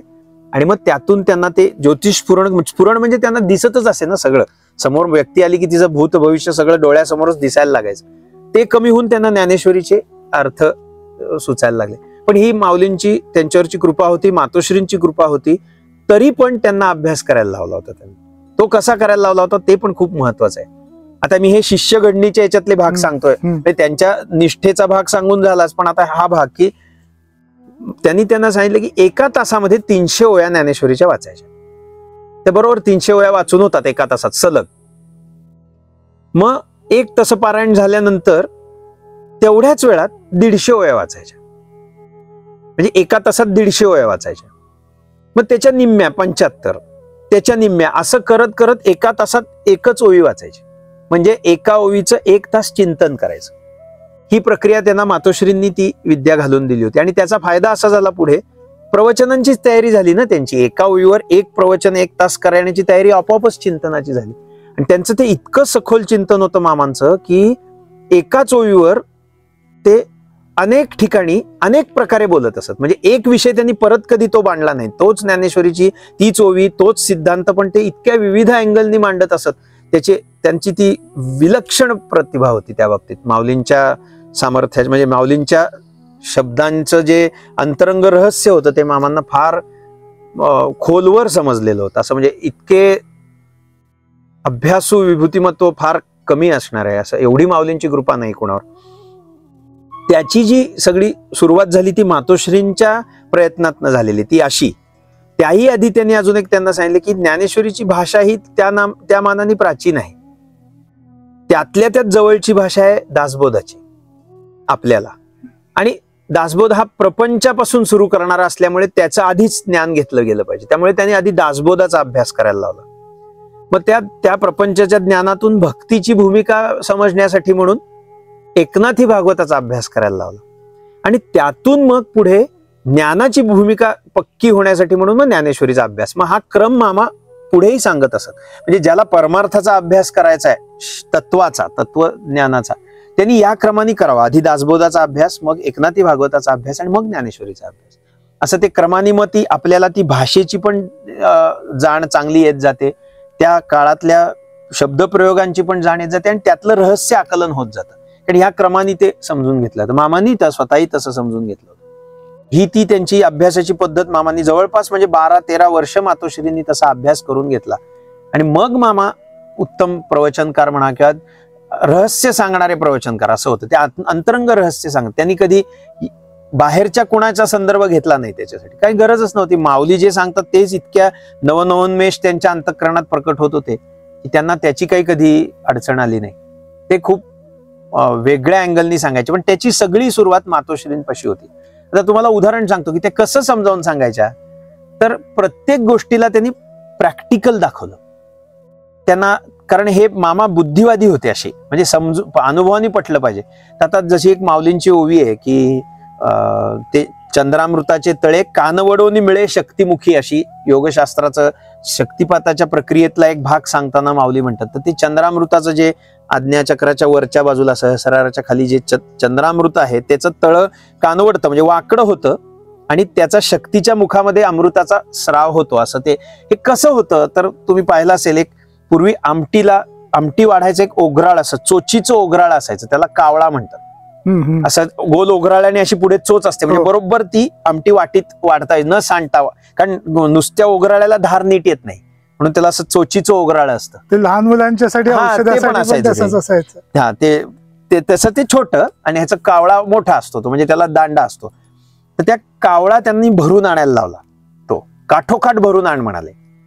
आणि मग तो भरून आणला त्यांनी आणि म्हणाला तू थोडासा वाकडा कर बरं. तो थोडासा वाकडा केल्यावर त्याच्यात त्या चोचीतनं एक थेंब खाली पडला. ते म्हणाले आता अशी कल्पना कर की ह्या कावळ्याला खालून पाण्याचा सोर्स आहे कंटिन्युअस, आणि तो तू वाकडा करून धरलायस, म्हणजे काय होईल, कंटिन्युअस एक एक थेंब त्याच्या चोचीतनं खाली पडत राहील, तेवढा त्याचा रिप्लेनिश होत राहील, खालून भरत राहील त्याच्यामध्ये. ते तसं हे चंद्रामृताचं तळ आहे म्हणाले. तो शक्तिपात दीक्षा झालेली असताना जेव्हा ती शक्ती जागृत असते तेव्हा ती ऊर्ध्वमुख करून तिथे आलेली असल्यामुळे त्या कावळ्यातनं पडणारा थेंब तिच्या मुखात पडतो आणि तो सर्व शरीरवर पासून शरीर अमृतमय होतं. जेव्हा ती शक्ती जागृत झालेली नसेल तेव्हा तो अमृताचा थेंब जठराग्नीत पडतो आणि भस्मसात होतो. त्याच्या शरीराला तो उपयोगी पडत नाही, त्याचं शरीर अमृतमय होत नाही. ही प्रक्रिया दाखवायला त्यांनी असं उदाहरण देऊ नये असं त्यांचं ते प्रत्येक गोष्टीचं उदाहरण होतं. आता अजून एक त्यांनी उदाहरण दिलंय त्याच्यामध्ये की स्फुल्लिंग म्हणजे असा निखारा असतो ना चांगला, तो निखारा काय करू शकतो, वाटेल ते जाळू शकतो. तेच जर एखादा तडतडणारा नुसता निखारा असेल, पूर्वी कोळशे असायचे ना त्याचे निखारे करे, काही कोळशे असे तडतडतात, त्यातनं अशा ठिणग्या बाहेर पडत राहतात आणि काही एकदम फुलतात, त्याला आपण निखारा म्हणतो, स्फुल्लिंग म्हणतो. तर ते मातोश्रींनी त्यांना दाखवलं की बाहेरनं आलेलं जे ज्ञान असतं म्हणजे सोर्सेस मधनं शब्दांनी आलेलं ज्ञान असतं ते ह्या तडतडणाऱ्या निखाऱ्यासारखं असतं, थोड्या वेळाच असतं ते. त्याचं तडतडणं थांबलं की तो थांबला, त्यात तो काय स्फुल्लिंगासारखा प्रकट होत नाही. त्याला सोपा पर्याय असतो, एखादा फडक्याचा बोळा घ्यायचा आणि तो पुसून घ्यायचा. त्या बोळ्याला पण काही नाही होत, काळी काजळी येते. पण तेच जर एखादा निखारा असेल त्याच्यावर बोळा ठेव बरं, जळून जाईल तो एका मिनिटात. तसं जे आतून प्रकट होणारं शक्तीच्या कृपेने, भगवंतांच्या कृपेने प्रकट होणारं आतूनचं ज्ञान असतं ते सगळ्या वासना संस्कारांचं, सगळ्या अज्ञानाचा जाळून टाकतं. त्याला तडतडणाऱ्याचा उपयोग नाही, त्याला तडतडणारं ज्ञान बाहेर नाही येतं म्हणाले. असं त्या म्हणजे असं उदाहरण देऊन त्या समजावून सांगायच्या. मग त्यामुळे मामांचं ते सगळं असं आपलं हे आहे ना, एखाद्या उदाहरणाने समजलं, एखादा प्रक्रिया बघून एखादी गोष्ट बघितली आपण समजून घेतली तर ती पक्की लक्षात राहते. त्यामुळे ती ज्ञानेश्वरी अशी मामांच्या अंतःकरणात पक्की होत गेली. आणि योगशास्त्र कसं आहे, योगशास्त्र हे अनुभवावरचं शास्त्र आहे. त्या प्रत्येक गोष्टीचा अनुभवच महात्म्यांनी सांगून ठेवलाय. पण मला जर ती प्रक्रियाच माहिती नसेल तर मी ते अनुभव घेऊ शकणार नाही ना, मला तो खरा वाटणार नाही किंवा मला तो समजणार नाही. आता हे मामांचं ते मातोश्रींनी दिलेली दृष्टी कशी होती बघा. मामांचं एक प्रवचनांचं पुस्तक आहे, त्याच्यात त्यांनी एक असं वर्णन आहे माऊलींनी केलेलं की जशा तो शक्ती जागृत होते तसा देह त्याचा आक्रसतो म्हणाले. आक्रसतो कसा आक्रसतो त्याचा देह हे बघण्यासाठी मामांनी एक उदाहरण दिलंय त्याच्यामध्ये. ते म्हणाले तुम्ही कधी चितेवर ठेवलेला देह बघितलाय का म्हणाले. जसा त्याला धग लागते चितेची तसा तो आधी आक्रसतो आणि मग पुन्हा प्रसरण पाहून पेटतो म्हणाले. आता बघा म्हणजे त्यांचं निरीक्षण शक्ती किती हे होती की त्याही स्थितीत त्यांना ज्ञानेश्वरीची ओवी आठवली. कोणाच्या तरी अंत्यसंस्काराला ते उभे असतील, तिथे ते बघतायत प्रत्यक्ष ते प्रेत जळताना, पण त्यांना तिथे ती ज्ञानेश्वरीतली ओवी आठवली का रे माऊली जे म्हणतात ते हे आहे, असं ते आक्रस्त आणि मग प्रसरण पावतात. ही जी दृष्टी आहे ना ही मातोश्रींकडनं त्यांना मिळालेली देणगी आहे. आणि त्याही तशाच होत्या, घरगुती रोजच्या उदाहरणांनी त्यांनी समजावून सांगितलं. त्यामुळे ते रोज समोर प्रत्येक प्रक्रियेत तत्व बघायची सवय मामांना लागली आणि त्यामुळे ते इतके विशेष अर्थ सांगणारे ज्ञानेश्वरीचे अभ्यासक झाले. इतके मोठं हे होतं त्यांचं की त्या काळातले सगळे मोठे मोठे अधिकारी महात्मे मामांच्या ज्ञानेश्वरी चिंतनाविषयी विशेष खुश असायचे. म्हणजे धुंडा महाराज देगलूरकर हे खूप वारकरी संप्रदायातलं अभ्यासू व्यक्तिमत्व म्हणून प्रसिद्ध. 5-5 ग्रंथ त्यांना पाठ होते. तुकाराम महाराजांचा गाथा, ज्ञानेश्वरी, एकनाथी भागवत हे पाठ होतं त्यांना. इतके तयारीचे महात्मे. पण ते म्हणायचे की मामांचं ज्ञानेश्वरीचं चिंतन ऐकताना फार प्रसन्न व्हायला होतं. ते जे काय खोलीवर जाऊन सांगतात तसं आम्हाला कोणाला सांगता येत नाही. इतकं त्यांना त्यांचं मामांच्या बद्दलचं प्रेम होतं, कारण ते असं आलेलं होतं या अभ्यासातनं असं ते, आणि माऊलींची कृपा. त्यामुळे ते खूप असं वेगळं रसायन त्यांच्या ठिकाणी होतं. पण हे सगळं मातोश्रींच्या संस्कारात दडलेलं आहे. मला सांगायचं जे असं आहे की कसं घडवलं त्यांनी, प्रत्येक बाबतीत प्रत्येक संस्कार कसा त्यांनी असा मुळातून करत गेले. आणि या सगळ्या संस्कारांचं फळ म्हणजे मामा. म्हणजे मातोश्रींच्या कार्याचं रूप दृश्य काय, तर मामा हे त्यांच्या कार्याचं रूप आहे. कसं घडवलं त्यांनी हे. आता मातोश्रींचे एक प्रसंग त्याच्यात मामा म्हणजे त्यांचा अधिकार दिसतो त्याच्यात. मातोश्री रामेश्वर यात्रेला गेल्या होत्या. आता तीही काही फार परिस्थिती अशी असं नाही, मामांनी उधार उसनवार करून थोडे पैसे जमवून मातोश्रींना यात्रेला पाठवलं होतं. निघता निघता काही मंडळी होती बरोबर, निघता निघता मामा त्यांना म्हणाले आई, त्यावेळी वेळ लागायचा, असं काही 4-8 दिवसाच्या यात्रा नव्हत्या. आई काहीतरी पत्र पाठव एखाद्या मुक्कामावरून. ते मातोश्री एकदम मामांकडे बघून हसल्या. मामांच्या चूक लक्षात आली, आईला लिहिता कुठे येतो. आणि त्यांनी फक्त खूण केली की ठीक आहे म्हणून. असं मामा जेव्हा ध्यानाला बसायचे तेव्हा त्यांना दुसऱ्या दिवशी असं दिसलं की म्हणजे पुढच्या 2-4 दिवसांनी असं दिसलं की मातोश्री उभ्या आहेत मंदिरात आणि दर्शन घेत आहेत. त्यांच्या एकदम लक्षात आलं अरे बहुतेक यात्रा रामेश्वरमला पोचली याचा अर्थ. आणि मग त्यांना रोजच तसं व्हायला लागलं रोजच त्यांना सकाळी ध्यानात बसल्यानंतर आई काय करते ते दिसायला लागलं. कुठल्या देवळात दर्शन घेतलं काय. त्यांनी काय केलं, एक डायरी घेऊन ते ध्यानात झाल्यानंतर ते लिहून ठेवायचे की आज हे बघितलं, ही वेळ होती, हे बघितलं, असं सगळं लिहून ठेवलं. आणि मातोश्री परत आल्यानंतर त्यांनी बघितलं तेव्हा सगळ्या गोष्टी तंतोतंत जुळल्या. आता हा मायलेखांमधला पत्र पाठवण्याचा प्रकार किती विशेष आहे. त्यांनी लिहिलंही नाही काही, पण यांना प्रत्यक्ष सगळं बघायला मिळालं तिथे काय चाललं. असं ते म्हणजे हे विभूतिमत्व किती वेगळी होती. मातोश्रींनी न लिहिता पत्र पाठवलं आणि मामांनी न वाचता ते पत्र जाणून घेतलं. असं त्यांचं सामर्थ्यच तसं होतं दोघांचंही. अशा प्रकारचे ते संस्कार करत करत त्यांनी नाम दिलं पहिल्यांदा मामांना, कारण परमार्थ पण व्हायला पाहिजे. याचा एक छोटासा अगदी लहानपणीचा प्रसंग आहे. मामांच्या घराण्यामध्ये अशी एक पद्धत होती की नागपंचमीच्या दिवशी नाथपंथीय साधूला काही शिधा दिला की तो म्हणजे स्वामी महाराजांच्या आज्ञेने त्यांनी ते सुरू केलेलं होतं. त्याची पोच प्रत्यक्ष स्वामी महाराज देत असत. आणि हे मामांचे मामा म्हणजे नरहरीपंत सोनटक्के आणि मामांच्या मातोश्री हे दोघंही ती पद्धत चालवत होते, कारण वडिलांची पद्धत होती ती त्यांच्या. तर ते एक वर्षी असा शिधा दिला. मामा तेव्हा 5 वर्षांचे होते. एक वर्षी असा शिधा दिला तेव्हा स्वामी महाराज संध्याकाळी प्रकट झाले आणि त्यांनी ते आम्हाला पोचल्याचं सांगितलं. आता मामांना ते दिसत नव्हते, पण त्यांना जाणवत होतं की आईची भाव बदलले, मामाचे भाव बदलले, त्यांच्या डोळ्यातनं पाणी यायला लागलं, दिव्य असा सुगंध सुटला. या अर्थी स्वामी महाराज प्रकट झाले. ते आईना म्हणाले, आई मला का दिसत नाहीत स्वामी महाराज. तर मातोश्री म्हणाले, अरे त्याच्यासाठी तपश्चर्या लागते, दृष्टी शुद्ध व्हावी लागते, त्याशिवाय सूक्ष्म दिसत नाही. तर म्हणाले, मग मी पण करीन तपश्चर्या. आज जर स्वामी महाराजांचं मला दर्शन झालं तर मी आजन्म त्यांची सेवा करीन, असं मामा म्हणाले. आणि खरोखर समोर तेजाचा लोळ प्रकट झाला आणि त्यातनं स्वामी महाराज प्रत्यक्ष प्रकट झाले. आता मामांच्यावर त्यांची कृपा होतीच, पण हे त्यांना झालेलं पहिलं दर्शन आहे. आणि त्यांनी जो शब्द दिला होता मातोश्रींना की मी जन्मभर महाराजांची सेवा करीन, तो त्यांनी अक्षरशः शेवटच्या क्षणापर्यंत पाळला. मामांनी देह ठेवला तेव्हा पण प्रत्यक्ष स्वामी महाराज प्रकट झाले होते आणि मातोश्री प्रकट झाल्या होत्या.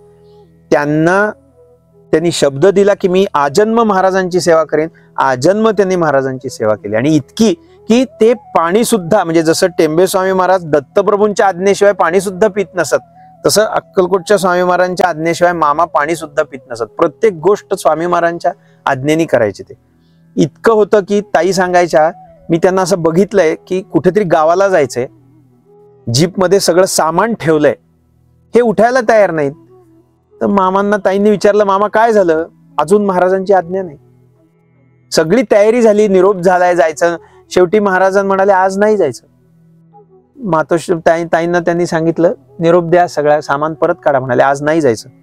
इतकी त्यांची हे होती, महाराज जा म्हणाले तर जायचं, महाराज नाही जा म्हणाले तर नाही जायचं. मग बाकी पुढे काय असेल तसं ते मॅनेज करायचं, इतकं त्यांचं हे होतं. आणि हे ना मी खूप जणांमध्ये आता डेडिकेशन नाही आहे. आता लोक शॉर्टकट्स काढतात. इव्हन माझं सांगतो, आमचं गावी आमची कुलदेवतेला प्रसाद लावला की बाबा राखणीचा प्रसाद आहे, आम्ही आता मुंबईला जातो. पूर्वी कसं ट्रेननी जायला लागायचं, स्टीम इंजिन होतं वगैरे सगळं. माझ्या लहानपणाची गोष्ट. एकदा कौल आला की जायचं नाही, सगळं बंद करून दरवाजा सगळ्या खिडक्या खोलल्या, आता आपण इकडे थांबायचंय, पुढच्या हफ्त्यात आपण परत देवीला विचारूया. म्हणजे एवढं डेडिकेशन मी माझ्या वडिलांचं बघितलं नाही त्या काळात होतं. आणि मामांचं तर ते म्हणजे सांगतील तसं, त्यांनी जसं सांगितलं तसं करायचं. एक कणभर सुद्धा त्याच्यात इकडे तिकडे नाही. मग पुढचं काय असेल ते मॅनेज होईल, कारण त्यांची आज्ञा नाही. आणि त्यांच्याशी असं म्हणजे आता लोक म्हणतात बघा, आम्ही स्वामी महाराजांशी भांडलो. कोण तुम्ही? स्वामी महाराजांची भांडायचा तुमचा काय अधिकार? अशी काय भक्ती तुमची की स्वामी महाराजांनी तुमचं भांडण समजून घ्यावं? होते ना तसे भक्त, स्वामी महाराजांच्या अवतार काळात होते, नंतर सुद्धा होते. त्यांच्याशी भांडू शकणार होते, पण त्यांचं तेवढं सख्य होतं, त्यांची तेवढी निष्ठा होती, तेवढी भक्ती होती. ताईच बुवा आजोबांच्या गोष्टी सांगायच्या. बुवा आजोबा म्हणजे पिंपुटकर म्हणून होते, बुवा आजोबा पिंपुटकर पुण्यात. स्वामी महाराजांचे अनन्य शरणागत भक्त आणि त्यांच्यावर स्वामी महाराजांची पूर्ण कृपा होती. त्यांच्यासारख्यांनी असं म्हणणं वेगळी गोष्ट आहे हो. आम्ही म्हणजे काही करतच नाही, काही छटाकभर सुद्धा आमची भक्ती नाही, आणि आम्ही सांगायचं की आम्ही स्वामी महाराजांची भांडलो, त्यांनी आमचं असं कसं केलं. अरे तुमचं प्रारब्ध तुम्ही भोगताय. आता हे मातोश्रींचं उदाहरण नाही त्याच्यासाठी. किती संकट आली. एक काळ असा होता की अर्ध गाव यांच्या घरात जगत होतं, म्हणजे यांच्या घरच्या अन्नावरती गाव जगत होतं, अशी परिस्थिती होती. नंतर परिस्थिती आली की 2 वेळचं खायला घरात नाहीये. पण त्यांनी स्वामी महाराजांना म्हटलं का दत्तप्रभूंना म्हटलं, का देवांना म्हटलं की अरे आमची परिस्थिती बिकट आहे, तुम्ही आमच्याकडे लक्ष द्या? कधीच नाही. त्यांनी त्यांच्या निष्ठेत कोणत्याही परिस्थितीत त्यांच्या निर्धारात निष्ठेत कमतरता आली नाही, कारण त्यांची अनन्यता तेवढी होती. आणि हा त्यातनं घेण्याचा भाग आहे. आमची अनन्यता जशी वाढत जाईल तशी आपोआपच सुखाची अनुभूती येईल ना. अनन्य असू तर आम्ही म्हणू भगवंतांची इच्छा आहे, त्यांना आम्हाला जसं ठेवायचंय तसे आम्ही राहू. ही जेव्हा हरीची इच्छा आहे, मातोश्रींचं सूत्र होतं प्रत्येक गोष्टीत काय, हरीची इच्छा त्यांच्या मनात असेल तसं होईल. त्यांनी कधीही स्वतःचा अहंकार, स्वतःची वृत्ती त्याच्यात आणली नाही, आणि म्हणूनच त्या सदैव सुखी होत्या, परमशांत स्थितीत होत्या. त्यांच्यासारखं विभूतिमत्व नाही दुसरं. इतकं की शंकर महाराजांना सुद्धा त्यांच्याबद्दल अतिशय प्रेम होतं. त्या काळात शंकर महाराजही पुण्यात होते आणि मातोश्री पण पुण्यात होत्या. अनेक वेळा शंकर महाराज मामांच्या घरी येत असत. त्यांना मायबाई म्हणजे मोठी बहीण अशा यांनी त्यांच्या घरी येऊन त्यांच्या हातचं जेवत असत. अतिशय प्रेमाचे संबंध होते. आणि मामांना महाराज सख्या म्हणत असत, म्हणजे अक्कलकोटचे स्वामी महाराज. त्यामुळे मातोश्री पण सख्या म्हणत असत, दत्तोपंत पण सख्या म्हणत असत, आणि शंकर महाराज पण मामांना सख्या म्हणत असत. आणि त्याचं सख्या याचं कारण असं की स्वामी महाराजांनी प्रत्यक्ष सांगितलं होतं की आमची जोडगोळी आहे, म्हणजे आम्ही आणि श्रीपादराव मामा ही आमची जोडगोळी, आम्ही अनेक वेळा एकत्र कार्य केलेलं आहे. त्यामुळे त्या जोडगोळीचं सख्या असं त्याचं हे होतं. आणि मामांनी पण आजन्म महाराजांची आज्ञा, ते जसं म्हणतील तसं केलेलं आहे. एकदा सुद्धा त्यांनी त्यांच्या आज्ञेचा भंग केलेला नाही. हे त्यांच्या ही अनन्यता पण त्यांनी मातोश्रींकडनंच घेतलेली आहे. त्या पण तशाच होत्या, जसं स्वामी महाराज म्हणतील तसं. त्यांनी सांगितलं दशावतार दुर्दैवाच्या वयाच्या आनंदात भाई तुम्ही आहात ना पाठीशी? हो, आम्ही आहोत, सदैव बरोबर आहोत. आणि तो अनुभव आहे, सदैव ते बरोबर होते. इतकं की त्या म्हणजे मातोश्री जेव्हा त्यांनी देह ठेवला तोही प्रसंग फार विलक्षण आहे, कारण असा प्रसंग बघायला मिळणं पण कठीण आहे. मामांना त्यांनी जशी ज्ञानेश्वरीचे प्रत्यक्ष अनुभव दिले होते तसा त्यांनी हा एक अनुभव तिथे दिला. ते म्हणाले मामांना, 8व्या अध्यायामध्ये भगवंतांनी योगी देह कसा ठेवतो त्याचं वर्णन केलेलं आहे, त्याचा आज तुला प्रात्यक्षिक दाखवते चल म्हणाले. आणि ही गोष्ट आहे 27 नोव्हेंबर 1941 पहाटेची, म्हणजे 26च्या मध्यरात्रीची. 27 तारीख लागली होती, 12:30 वाजताची, 12:35ची त्यांनी देहत्यागाची वेळ आहे त्यांची रात्री. त्यांनी मामांच्या समोर मांडी घालून बसल्या, मामांना बसवलं आणि सगळा तो प्राण ऊर्ध्व केले आपले. मामांनी वर्णन केलंय की ज्ञानेश्वरीत जसं माऊली म्हणतात की घंटा नाद लयोस्तु घंटेसीची होय, तसा प्रत्यक्ष घंटांचा मधुर ध्वनी ऐकू येतोय. तो प्राणांचा प्रणव होतोय, म्हणजे प्राणांच्या ह्याच्यातनं प्रणवाचा नाद ऐकू येतोय. असं सगळं होऊन दिव्य सुगंध पसरलाय आणि मातोश्रींच्या मस्तकामधून ब्रह्मरंध्रामधून नील ज्योत बाहेर आली आणि भगवंतांमध्ये विलीन झाली. 5 मिनिटांनी मामांच्या लक्षात आलं की एरवी आपली आई सगळं समजावून समजलं का विचार, म्हणजे ती गोष्ट समजली का विचारते, आता ती येणार नाही, तिने देह ठेवलाय. त्यांना लक्षातच, म्हणजे त्या क्षणी मृत्यूचं कसलंही दुःखाचं चिन्ह तिथे नव्हतं. अतिशय आनंदाची, प्रसन्नतेची अनुभूती होती देहत्यागाची. माऊलींनी जे वर्णन केले 8व्या अध्यायात योग्याच्या देहत्यागाचं, ते दाखवलं प्रत्यक्ष. स्वतःच्या मुलाला समोर बसून दाखवणं ही काही सोपी गोष्ट नाही. आणि ते त्यांनी किती म्हणजे निर्धाराने करणं, आणि तसं म्हणजे शेवटच्या क्षणापर्यंत त्यांचं मार्गदर्शन चालू होतं. हे बघ, हे भगवंत जे म्हणतात ते असं, तेही त्यांनी जगून दाखवलं. माऊलींची ओवी जगून दाखवली आणि माऊलींच्या ओवीचा जागता प्रत्यय दिला प्रत्यक्ष. हे त्यांना मातोश्रीने दाखवलं. आणि त्याच्या पुढे मामांनी असं वर्णन केलं की तिची पाठ मी 12 वर्षांनी जमिनीला टेकवली. मामांच्या वडिलांनी 28 साली देह ठेवल्यानंतर मातोश्रींनी जमिनीला पाठच लावलेली नव्हती. 1928 ते 1941 ही 12, 12.5, 13 वर्ष जवळपास त्यांनी जमिनीला पाठ लावली नव्हती. त्या झोपायच्याच नाहीत रात्रीच्या. त्या काय करायच्या, साधारणपणे 9:30च्या सुमारास ध्यानाला बसायच्या. रात्री सगळं आवरलं घरातलं की 9:30 ते 11:30 ध्यान करायचं, साधनेला बसायचं. 11:30 ते 12 फेऱ्या मारत जप करायचा. 12 ते 3 पुन्हा ध्यानाला बसायचं. 3 ते 3:30 पुन्हा फेऱ्या मारत जप करायचा. 3:30 ते 6, 3:30 ते 5 काय जे आहे ते पुन्हा ध्यानाला बसायचं आणि उठून घर कामाला लागायचं. असं सलग 12 वर्ष त्यांनी केलेलं होतं. त्यांनी जमिनीला पाठ टेकून विश्रांती घेतली नाही. आणि ज्यांनी मातोश्रींना पाहिलंय ते सुद्धा म्हणायचे की त्यांना कधीही मोकळं बसलेलं बघितलं नाही. त्या सतत काहीतरी कामात असायच्या. म्हणजे एवढं करूनही त्यांनी विश्रांती हा प्रकार नव्हता. मामांना अजून एक गोष्ट त्यांची बघायला मिळाली होती, त्यांनी कधी आयुष्यात औषध घेतलं नाही. कसलाच रोग त्यांना झाला नाही मातोश्रींना. ते मामांनी त्यांना विचारलं एकदा की आई तुला कधीच कुठलं औषध घेताना मी बघितलं नाही. म्हणजे गरजच नाही, माझी साधना हेच माझं औषध आहे. त्यांना कधी आयुष्यात कसलंही औषध घ्यायला लागलं नाही. त्या कधी आयुष्यात दमलेल्या नव्हत्या, त्या कधी आयुष्यात दुःखी नव्हत्या, त्या कधी आयुष्यात निगेटिव्हला गेल्या नाहीत कुठल्याही परिस्थितीत. कारण त्यांची साधना, त्यांची सद्गुरूंवरची निष्ठा आणि त्यांचं सततचं भगवत स्मरण या गोष्टींवरती त्या कधीही निगेटिव्ह गोष्टी आल्याच नाहीत त्यांच्या आयुष्यात. हाही मामांसाठी आदर्श होता. मामांनी पण ते केलं, कारण मामांना जेव्हा अनुग्रह झाला, तो प्रसंग अजून सांगायचा, कारण तो शेवटच्या दिवशीचा प्रसंग आहे. आधी त्यांना जे नाम दिलं होतं ते शक्तियुक्त नाम होतं, ती संप्रदायाचीच परंपरा आहे, हंसविद्येचा उपदेश आहे तो. त्या नामातून त्यांना भगवंतांचं प्रत्यक्ष दर्शन झालं होतं. मामांना 32 साली पांडुरंगांचं प्रत्यक्ष दर्शन झालं होतं. तो सगुण साक्षात्कार म्हणतात, तो त्यांना त्या सबीज नामातून प्राप्त झाला होता मातोश्रींच्या कृपेने. त्यांच्यानंतर शक्तिपात दीक्षा त्यांना जी झाली ती त्या दिवशी पहाटे झाली. म्हणजे ज्या दिवशी रात्री त्यांनी 26 तारखेच्या रात्री जेव्हा त्यांनी देह ठेवला, त्या दिवशीच्या पहाटे म्हणजे 26च्या पहाटे त्यांनी मामांना जवळ बोलवलं आणि त्यांच्या मस्तकावर हात ठेवून त्यांना शक्तिपात दीक्षा दिली. आणि त्या क्षणी मामा जे समाधी स्थितीत गेले ते 5 तास समाधी स्थितीत होते.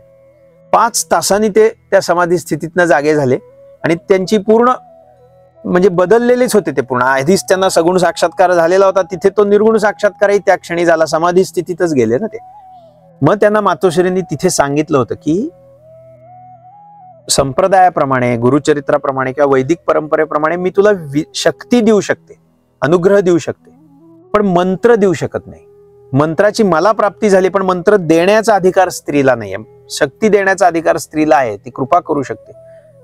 त्यामुळे मी तुझ्यावरती शक्तिपात केलाय, पण अजून 12 वर्षांनी आज जसा तुला अनुभव आला ध्यानाचा, समाधीचा जो अनुभव आला, तसा अनुभव तुला ज्यांच्यापाशी येईल 12 वर्षांनी, ते तुझे मंत्र गुरु असतील, त्यांच्याकडनं तुला कृपा मंत्र प्राप्त होईल, जो परंपरेने मलाही मिळालेला आहे तो. मग कारण ह्या मंत्राशिवाय परंपरा चालत नाही. तुला जी परंपरा पुढे चालवायची आहे ती या मंत्राशिवाय मिळत नाही. त्यामुळे त्यांना तसं सांगून ठेवलं होतं त्यांनी की हा तुला मंत्र मिळेल. तर मामांनी तेव्हाच ते विचारलं की आई तू माझी गुरु आहेस ना? मी गुरु आहे म्हणाले. शक्तिपात मीच दिलेला आहे, पण मंत्र परंपरा चालवण्यासाठी आवश्यक असतो आणि तो स्त्रीला देण्याचा अधिकार नसल्यामुळे तुला तो पुन्हा मिळेल. आणि तोच मग त्यांना पुढे 54 साली गुळवणी महाराजांकडनं तो महामंत्राचा, शक्तिपातपूर्वक महामंत्राचा उपदेश झाला, ती परंपरा चालवण्यासाठी. मातोश्रींचं हे जे देहत्यागाचं वर्णन आहे, तिथे मामांना असं लक्षात आलं की आता आपला आधार गेला. आणि त्यांना तो खूपच मातोश्रींचा असा खूपच जवळचा हे होता ना. आणि गुरु पण होत्या, आई पण होत्या, सगळ्या गोष्टीतल्या मार्गदर्शक पण होत्या. त्यामुळे त्यांना ते खूप लागलं. अमनस्क म्हणजे पार ते असे विमनस्क अवस्थेमध्ये राहायला लागले काही काळ. असं त्यांना ते सहन होईना. मग त्यांना त्या अवस्थेत ते नसरापूरला गेलेले असताना एकदा एक प्रसंग घडला. ते स्मशानाला घाबरायचे मामा लहानपणी जरा. ते एकदा असेच स्मशानात जाऊन बसले त्या अवस्थेत. त्यांच्या लक्षात नाही आलं की आपण तिथे गेलोय. आणि त्यांना तिथे खडकावर बसलेलं असताना एक अतिशय अद्भुत दृश्य दिसायला लागलं. त्यांना असं दिसायला लागलं की समोर भगवंत आणि राधाजींचा रास चालू आहे, दिव्य असा. आणि तो सगळा त्यांनी रास डोळ्यासमोर बघितला आणि त्यांना ती जी दुःखाची, आई गेल्याच्या दुःखाची भावना होती ती एकदम नष्ट झाली. ते घरी येऊन आडवे पडले त्या अवस्थेत की काय झालं असावं. तेव्हा मातोश्री समोर आल्या स्वप्नामध्ये आणि म्हणाल्या, बाळ हे तुला दाखवायचं राहून गेलं होतं एक म्हणाले. मग त्यांना लक्षात आलं की आईचा हात आपल्या पाठीशी आहे, आई गेलेली नाही, आई आहे बरोबर.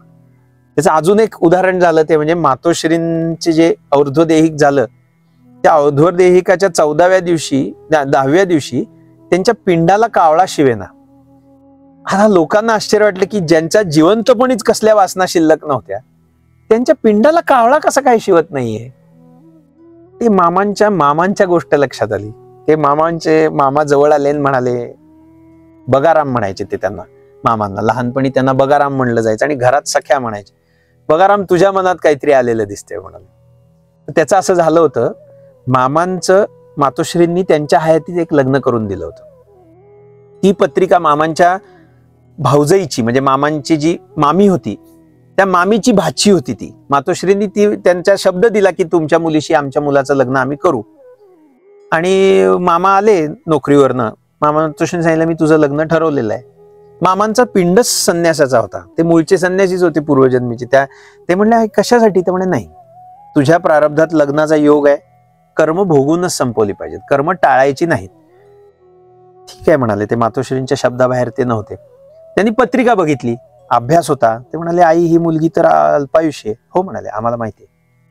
अच्छा, हा आम्हाला माहिती आहे, पण हा कारण तुझा मला हे सांगितलं आहे की त्यांच्या एका पटपट अशी लग्न झाली आणि तीन झाली त्यांची. तो सांगतो ना हा प्रसंग सगळा, तो ह्या मातोश्रींच्या त्या 10व्याशी संबंधित आहे. म्हणून म्हणजे हे मला माहिती नव्हतं की अल्पायुष्य अतिशय. त्या मामांनी बघितली पत्रिका आणि आईला म्हणाले आई ही मुलगी अल्पायुष्य आहे. ते म्हणाले हो आम्हाला माहिती आहे, पण आम्ही शब्द दिलाय म्हणाले, आणि तुझा प्रारब्ध योग तसाच आहे.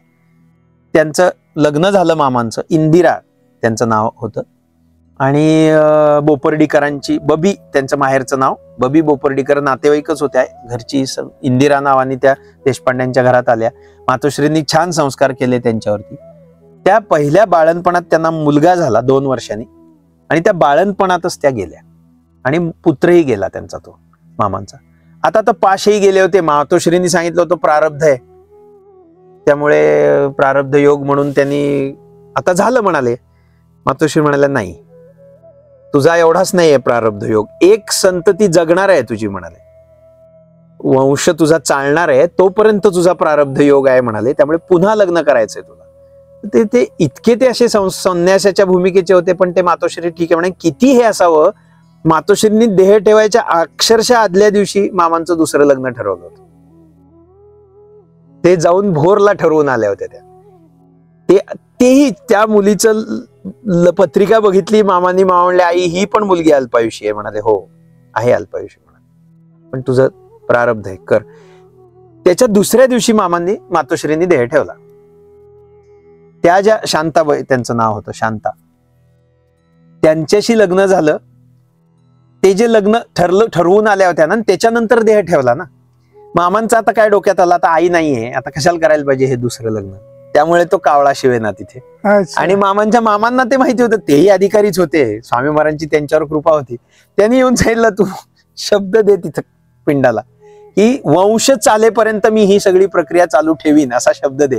त्यांना तेही माहिती होतं की ही अजून एक योग आहे लग्नाचा. हे ते मामांना बोलले नाही, पण म्हणून त्यांनी असंच सांगायला सांगितलं की वंश चालेपर्यंत मी हे करीन. आणि तसं मामांनी जाऊन सांगितल्या क्षणी कावळा शिवला त्यांच्या पिंडाला.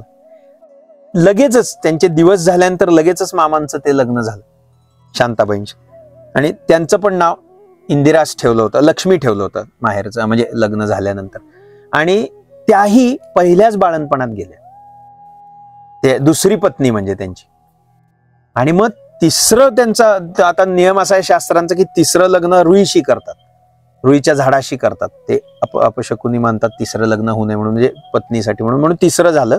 आणि मग रुईची तिसरं म्हणजे, आणि मग बेळगावच्या जवळ हुद्दार म्हणजे बाळेकुंद्री जे गाव आहे पंत महाराजांचं, तिथे हुद्दार नावाची एक फॅमिली होती. त्यांच्या घरात त्यांच्या मुलीशी मामांचं तिसरं लग्न झालं, त्या लक्ष्मीबाई. त्यांचं माहेरचं नाव शकुंतला होतं, त्यांचं इकडे लक्ष्मी नाव ठेवलं त्यांचं. आणि त्यांना मात्र संतती झाली 2 वर्षांनी. आणि दुर्दैवानी मूल लहान असतानाच त्या पण गेल्या. तिसरी पत्नी पण त्यांची, म्हणजे मामांच्या वयाच्या 32व्या वर्षी ते संसाराच्या पाशातनं मोकळे झालेले होते. 3 लग्न होऊन ते सगळं सुटलेलं होतं. आणि त्यांनी आधीच म्हणजे त्यांचा आजारपण, त्यांच्या कमरेचं हाड मोडून त्या अंथरुणाला खेळल्या होत्या. आणि त्यांना लक्षात आलं होतं यातनं काही आपण वाचत नाही, म्हणून त्यांनी आपला जो मुलगा होता, श्रीनिवास नाव होतं त्यांचं, मामांचा मुलगा, त्याला भाऊजाईच्या ओटीत घातलं होतं आधीच. म्हणजे मामांच्या पत्नीने त्याने ओटीत घातलं की ह्यांना सांभाळ मुलाला माझ्या. आणि त्यांच्यावरती कृपा झालेली होती. मामांच्या पत्नी ज्या तिसऱ्या होत्या त्या अतिशय मोठ्या भक्त होत्या. म्हणजे धन्य भक्त ती गुणखाणी पतिव्रता असं त्यांचं वर्णन केलंय. किती की त्या शेवटच्या आजारपणात मग मामांचंही प्रेम पहा. त्यांनी व्यवसाय त्यावेळी त्यांचा वाहनांच्या विक्रीचा वगैरे, वाहनांचा म्हणजे ट्रान्सपोर्टचा बिझनेस करत होते. ते सगळं सोडून त्यांनी शेवटचा काळ पत्नी बरोबर राहिले होते, ते सेवा करण्यासाठी त्यांची. कारण त्या अंथरुणाला खेळलेल्या होत्या, काही करता येत नव्हतं त्यांना, मोडलं होतं कमरेचं हाड त्यांच्या. मामा त्यांची सगळी काळजी घ्यायचे. त्यांना शिवलीलामृत खूप आवडायचं पत्नीला त्यांच्या, तर ते रोज वाचून दाखवायचे शिवलीलामृत त्यांना. आणि त्यांना ते सांगायचे की तू भगवंतांचं स्मरण कर, तेच योग्य आहे. तर ते मी करते, माझा देव माझ्या पूजेत आहे असं त्या म्हणायच्या. तर मामांनी विचारलं कोण तुझा देव आहे? म्हणाले माझा देव, माझ्या देवाची मी पूजा करते, माझा त्यांचं अनुष्ठान चालू, अनुसंधान आहे. आणि एक छोटासा फोटो त्यांच्या उशाखाली असायचा, पण त्यांनी कधीही मामांना तो कोणाचा फोटो आहे काय काही दाखवलं नाही. त्या फक्त तेवढी हे करायच्या, त्यांना नमस्कार करायच्या आणि त्यांची माझं अनुसंधान आहे असं म्हणून सांगायच्या. त्या जेव्हा गेल्या तेव्हा मामांनी उशी उचलून बघितलं तर तो मामांचाच फोटो होता. ती किती पतिव्रता होती, तर पती खरोखर परमेश्वर या भूमिकेने त्यांनी हे केलं होतं. ही गोष्ट इथं संपत नाही, त्याच्या पुढे फार महत्वाचा भाग आहे. भगवंत हे खरे भक्त असतात असं म्हणलं जातं की भक्ती करावी कोणी? भगवंतांनी करावी. त्यांच्यासारखी भक्ती कोणी करू शकत नाही. ते कोणाची भक्ती करतात? आपल्या भक्तांची भक्ती करतात. मामांच्या चरित्रात ते बघायला मिळतं. मामांनी जेव्हा देह ठेवला ना, त्याच्या आदल्या दिवशी त्यांनी एकदा शिरीष दादांना बोलवलं. ते पूजेला बसले होते, शेवटची पूजा त्यांनी केलेली, आणि त्यांच्याजवळ पादुका ज्या दत्तप्रभूंनी दिलेल्या होत्या त्यांना प्रसाद म्हणून, त्या पादुकांची एक डबी होती. त्या डबीत ते ठेवले असायचे. त्या डबीत आत काय ठेवले कोणालाच माहिती नव्हतं. त्या दिवशी मामांनी दादांना जवळ बोलवलं आणि म्हणाले बघ, आणि त्या डबीत ह्या शकुंतलाबाईंचा फोटो होता, छोटासा एवढासा. मामा त्यांची पूजा करत असत. म्हणजे ती पतिव्रता इतकी होती की त्यांनी आयुष्यभर पती परमेश्वर मानून त्यांची उपासना केली. आणि हे भगवंत कसे होते त्यांचे बघा, की त्यांनी जन्मभर त्यांच्या फोटोची पूजा केली, आपल्या पादुकांबरोबर ठेवलं होतं. हे किती वेगळं नातं आहे प्रेमाचं. जसं मामांच्या आई वडिलांचं नातं वेगळं होतं, तसं या दोघांचंही नातं वेगळं होतं. त्यांनी शेवटपर्यंत मामांच्या पूजेत त्यांचा फोटो होता. किती म्हणजे असं प्रेमाचं हे केवढं वेगळं प्रेमाचं उदाहरण म्हणायला पाहिजे. आणि ते कुणालाच माहित नव्हतं. दादांना शेवटच्या वेळी सांगितलं म्हणून कळलं, नाही तर तेही कळलं नसतं. तर हे त्या ज्या पत्नी होत्या शकुंतलाबाई, त्यांना म्हणजे सांगितलंच होतं त्यांनी की आम्ही आता जाणार, आणि त्यांनी मामांच्या मांडीवर डोकं ठेवून मामांच्या मुखाकडे पाहत देहत्याग केलेला आहे. त्यांच्या 15व्या दिवशी बरोबर स्वामी महाराजांचा त्यांना आदेश झाला मामांना, म्हणजे 15 दिवस झालेत पत्नीला जाऊन, त्यांना स्वामी महाराजांचा आदेश झाला की घरदार सोडून निघ, तुला 1 लोटा आणि 2 पंचे देईल कोणीतरी, ते घे आणि घरदार सोडून निघ असं सांगितलं त्यांना. खरोखर तसं झालं. 15व्या दिवशी ते बाहेर पडले. एक माणूस आला, त्यांनी 2 पंचे आणि 1 पाण्याचा लोटा दिला. मामा तिथनं बाहेर पडले, वारीला गेले, आणि वारीवरनं मग पूर्ण म्हणजे त्यांनी घरदार सोडून त्यांना बाहेर पडायला लावलं. तो दिवस होता त्यांच्या ह्याचा. बाहेर पडले ते, आणि तिथपासून मग त्यांचं सगळं अनुष्ठान, त्यांचं लोकोद्धाराचं कार्य सुरू झालं तिथे. पण या सगळ्या त्यांच्या मामांच्या पूर्ण सगळ्या ह्याच्यामध्ये चरित्रामध्ये बघायला मिळतं ते म्हणजे मातोश्रींची कृपा त्यांच्यावरची. ती मातोश्रींची कृपा तुम्हाला त्यांच्या प्रत्येक गोष्टीत बघायला मिळते. आणि हा जो त्यांच्या कृपेचा जो भाग आहे तो नुसता कृपेचा असा नाही. त्यांचं शिक्षण मामांना त्यांनी प्रत्येक ठिकाणी शिकवलेलं आहे. मामांना त्यांनी प्रत्येक उदाहरण अनुभवाने पटवून दिलेलं आहे, आणि प्रत्येक गोष्टीचं शास्त्र समजावून सांगितलं, प्रक्रिया समजावून सांगितली, आणि मामांना तयार केलं. असं उदाहरण फार कमी ठिकाणी बघायला मिळतं. हे मामांच्या आणि मातोश्रींच्या चरित्राचं वैशिष्ट्य आहे. म्हणजे मी 2 भाग त्यांचे सांगितले. एक म्हणजे त्यांची अनन्यता, आज आपल्यासाठी ती खूप महत्वाची आहे. आपण अक्षरशः छटाकभर भक्ती करतो आणि त्यातनं फळ काय मागतो की प्रत्येक गोष्ट झाली पाहिजे. ते जसे गाडगेबाबा म्हणायचे की एक नारळ फोडून त्याचा खुलभर तुकडा टाकला की माझी अख्खी पलटण 10-12 पोरं नातवंड सगळे सुखी राहायला पाहिजेत. त्या एका नारळाच्या तुकड्यावरती सगळं सुखी करायला देवाचा काही स्क्रू दिला नाही असं म्हणायचे ते. तसंच आपण मागताना असं भरमसाठ मागतो, करायचं आपल्याला प्रत्यक्षात काही नसतं. आता मामा हे सिद्ध होते. मामांना त्याच्यासाठी वेगळं काही अभ्यास करायची गरज नव्हती. ते सगळं घेऊन आलेले होते, तरीही 12-12 वर्ष त्यांना अभ्यास करायला लावला. कोणतीही पथ्य न पाळता ते उदंड कार्य करू शकले असते, तरी सुद्धा त्यांनी सगळी पथ्य शेवटपर्यंत पाळायला लावली. कारण शास्त्र आहे, नियम आहे, तो नियम सगळ्यांना आहे, महात्मे म्हणून वेगळा नाही त्याच्यात नियम. हे त्यांना पाळायला लावलं. म्हणजे स्वतःही पाळलं. कोणत्याही दुःखामध्ये ते भगवंतांना माझ्याच वाट्याला हे का असं मातोश्रींनी कधीही म्हटलं नाही. त्यांनी कधीही भक्ती आपली पणाला लावली नाही. आपली भक्ती आपल्यासाठी आहे. माझ्यावरती कृपा आहे त्यांची, स्वामी महाराजांची, ती कृपा माझी आहे, ती धरून मी राहीन, ते मला सांभाळायला समर्थ आहेत. ही भूमिका शेवटपर्यंत होती. कुठल्याही दुःखात, कुठल्याही कठीण परिस्थितीत त्यांचा निर्धार खचला नाही, त्यांचा धीर खचला नाही, त्यांची भक्ती कमी झाली नाही आणि या कोणत्याही परिस्थितीत त्यांनी दुःख मानलं नाही. हे त्यांच्या चरित्रातनं आपण घ्यायचं आहे की आम्ही भक्ती करतो म्हणजे आमचं सगळं चांगलंच होईल असं नाहीये. तुमचं प्रारब्ध तुम्ही घेऊन आलाय, आपलं प्रारब्ध आपण मागच्या जन्मांमध्ये कमवलेलं आहे. ते काय देवांनी दिलेलं नाही आपल्याला. आपल्याला काय होणार आहे, काय कमी जास्त वाईट चांगलं जे चांगलं वाईट जे काय आपलं आयुष्य ते आपण कमवलेलं आहे.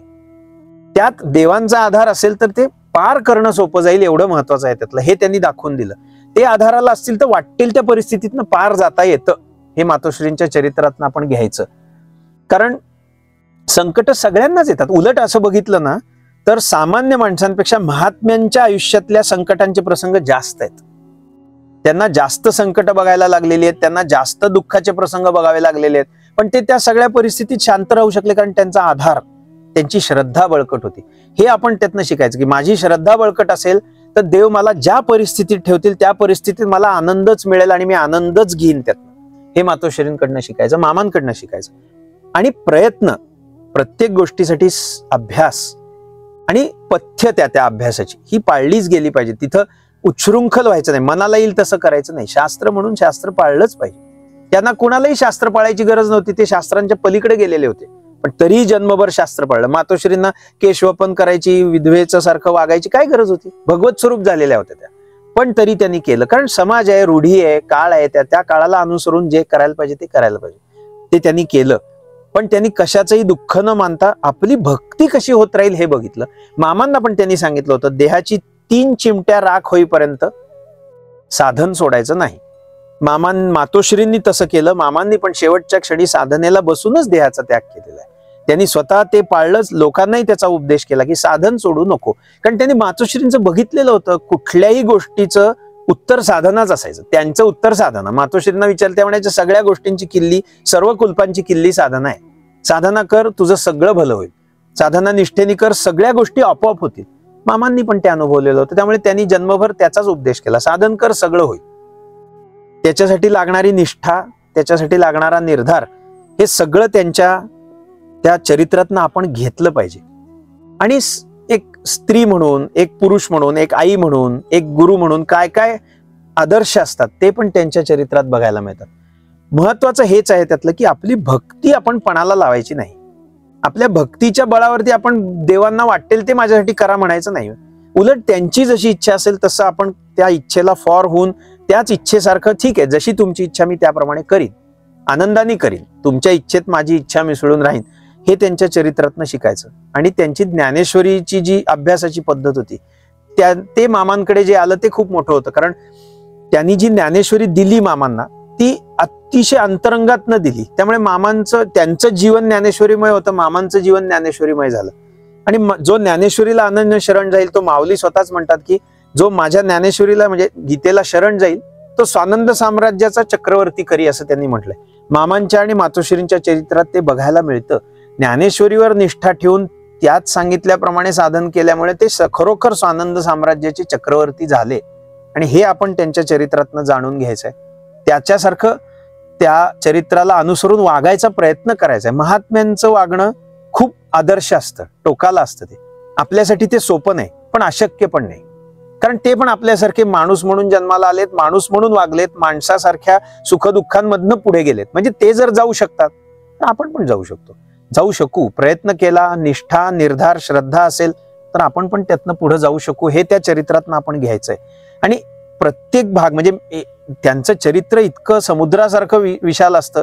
त्यातनं समुद्रात जशी रत्न असतात तशी यांच्याही चरित्रात गुणरत्न असतात, तत्वांची रत्न असतात वेगवेगळी. ती आपण जितके त्यात गुंतून राहू, जितके त्यात बुडून जाऊ चरित्रात, तितकं आपल्याला काहीतरी नवीन नवीन मिळेल. या थोड्याशा सांगण्याचा उद्देश असाच आहे की सगळ्यांनी ते चरित्र पाहावं. श्री स्वामी तनया नावानी जे मातोश्रींचं चरित्र आहे ते पहा, मामांचं चरित्र पहा, त्यातून आपल्याला काय घेता येईल ते पहा. प्रत्येकाला आपापल्या आवडीप्रमाणे काहीतरी नवीन समजेल त्यातनं. ते घेण्यासाठी म्हणून उद्युक्त व्हावं, त्याच्यासाठी थोडीशी प्रेरणा मिळावी म्हणून हा असा उद्देश आहे आपला की त्याच्याकडे बघा. हे दुर्मिळ चरित्र आहे आणि अप्रसिद्ध चरित्र आहे. मामांच्या मातोश्री इतकं विभूतिमत्व आत्ताच्या काळात 100 वर्षात होऊन गेलं, हे आपल्यासाठी खूप मोठं धन आहे. म्हणजे ती मोठी वैभव आहे ते विचारांचं आणि श्रद्धेचं, तत्वज्ञानाचं. ते आपण आत्मसात कसं करता येईल हे बघायचं आपल्याला त्याच्यात. दादा, तुम्ही आज आम्हाला वेळ दिला, खूप धन्यवाद. आणखीन मी एक प्रेक्षकांना सांगेन की वामनराज प्रकाशनचं एक चक्रवर्ती नावाचं पुस्तक आहे, ते नक्की वाचा. मामांचं ते चक्रवर्ती हे मामांच्या वरची कादंबरी आहे, म्हणजे चरित्रावरची कादंबरी जरी असली तरी त्या घटना सत्य आहेत. आणि त्या आशाताई बगे नावाच्या अतिशय प्रसिद्ध साहित्य अकादमी पुरस्कार मिळालेल्या अतिशय सुप्रसिद्ध लेखिका आहेत. त्यांचं ललित वाङ्मयावरती अगदी हातखंड आहे आणि त्यांनी ती फार सुंदर भाषेत लिहिलेली कादंबरी आहे चक्रवर्ती. त्यात हा सगळा मामांच्या मातोश्रींचा भाग, मामांच्या मातोश्रींच्या चरित्राचे पण खूप पैलू त्यांनी त्यात चांगले दाखवलेले आहेत. फार सुंदर कादंबरी आहे ती, अतिशय मोठं म्हणजे खिळवून ठेवण्याचं चांगलं सामर्थ्य त्या कादंबरी, मोठी कादंबरी आहे. धन्यवाद. नमस्कार.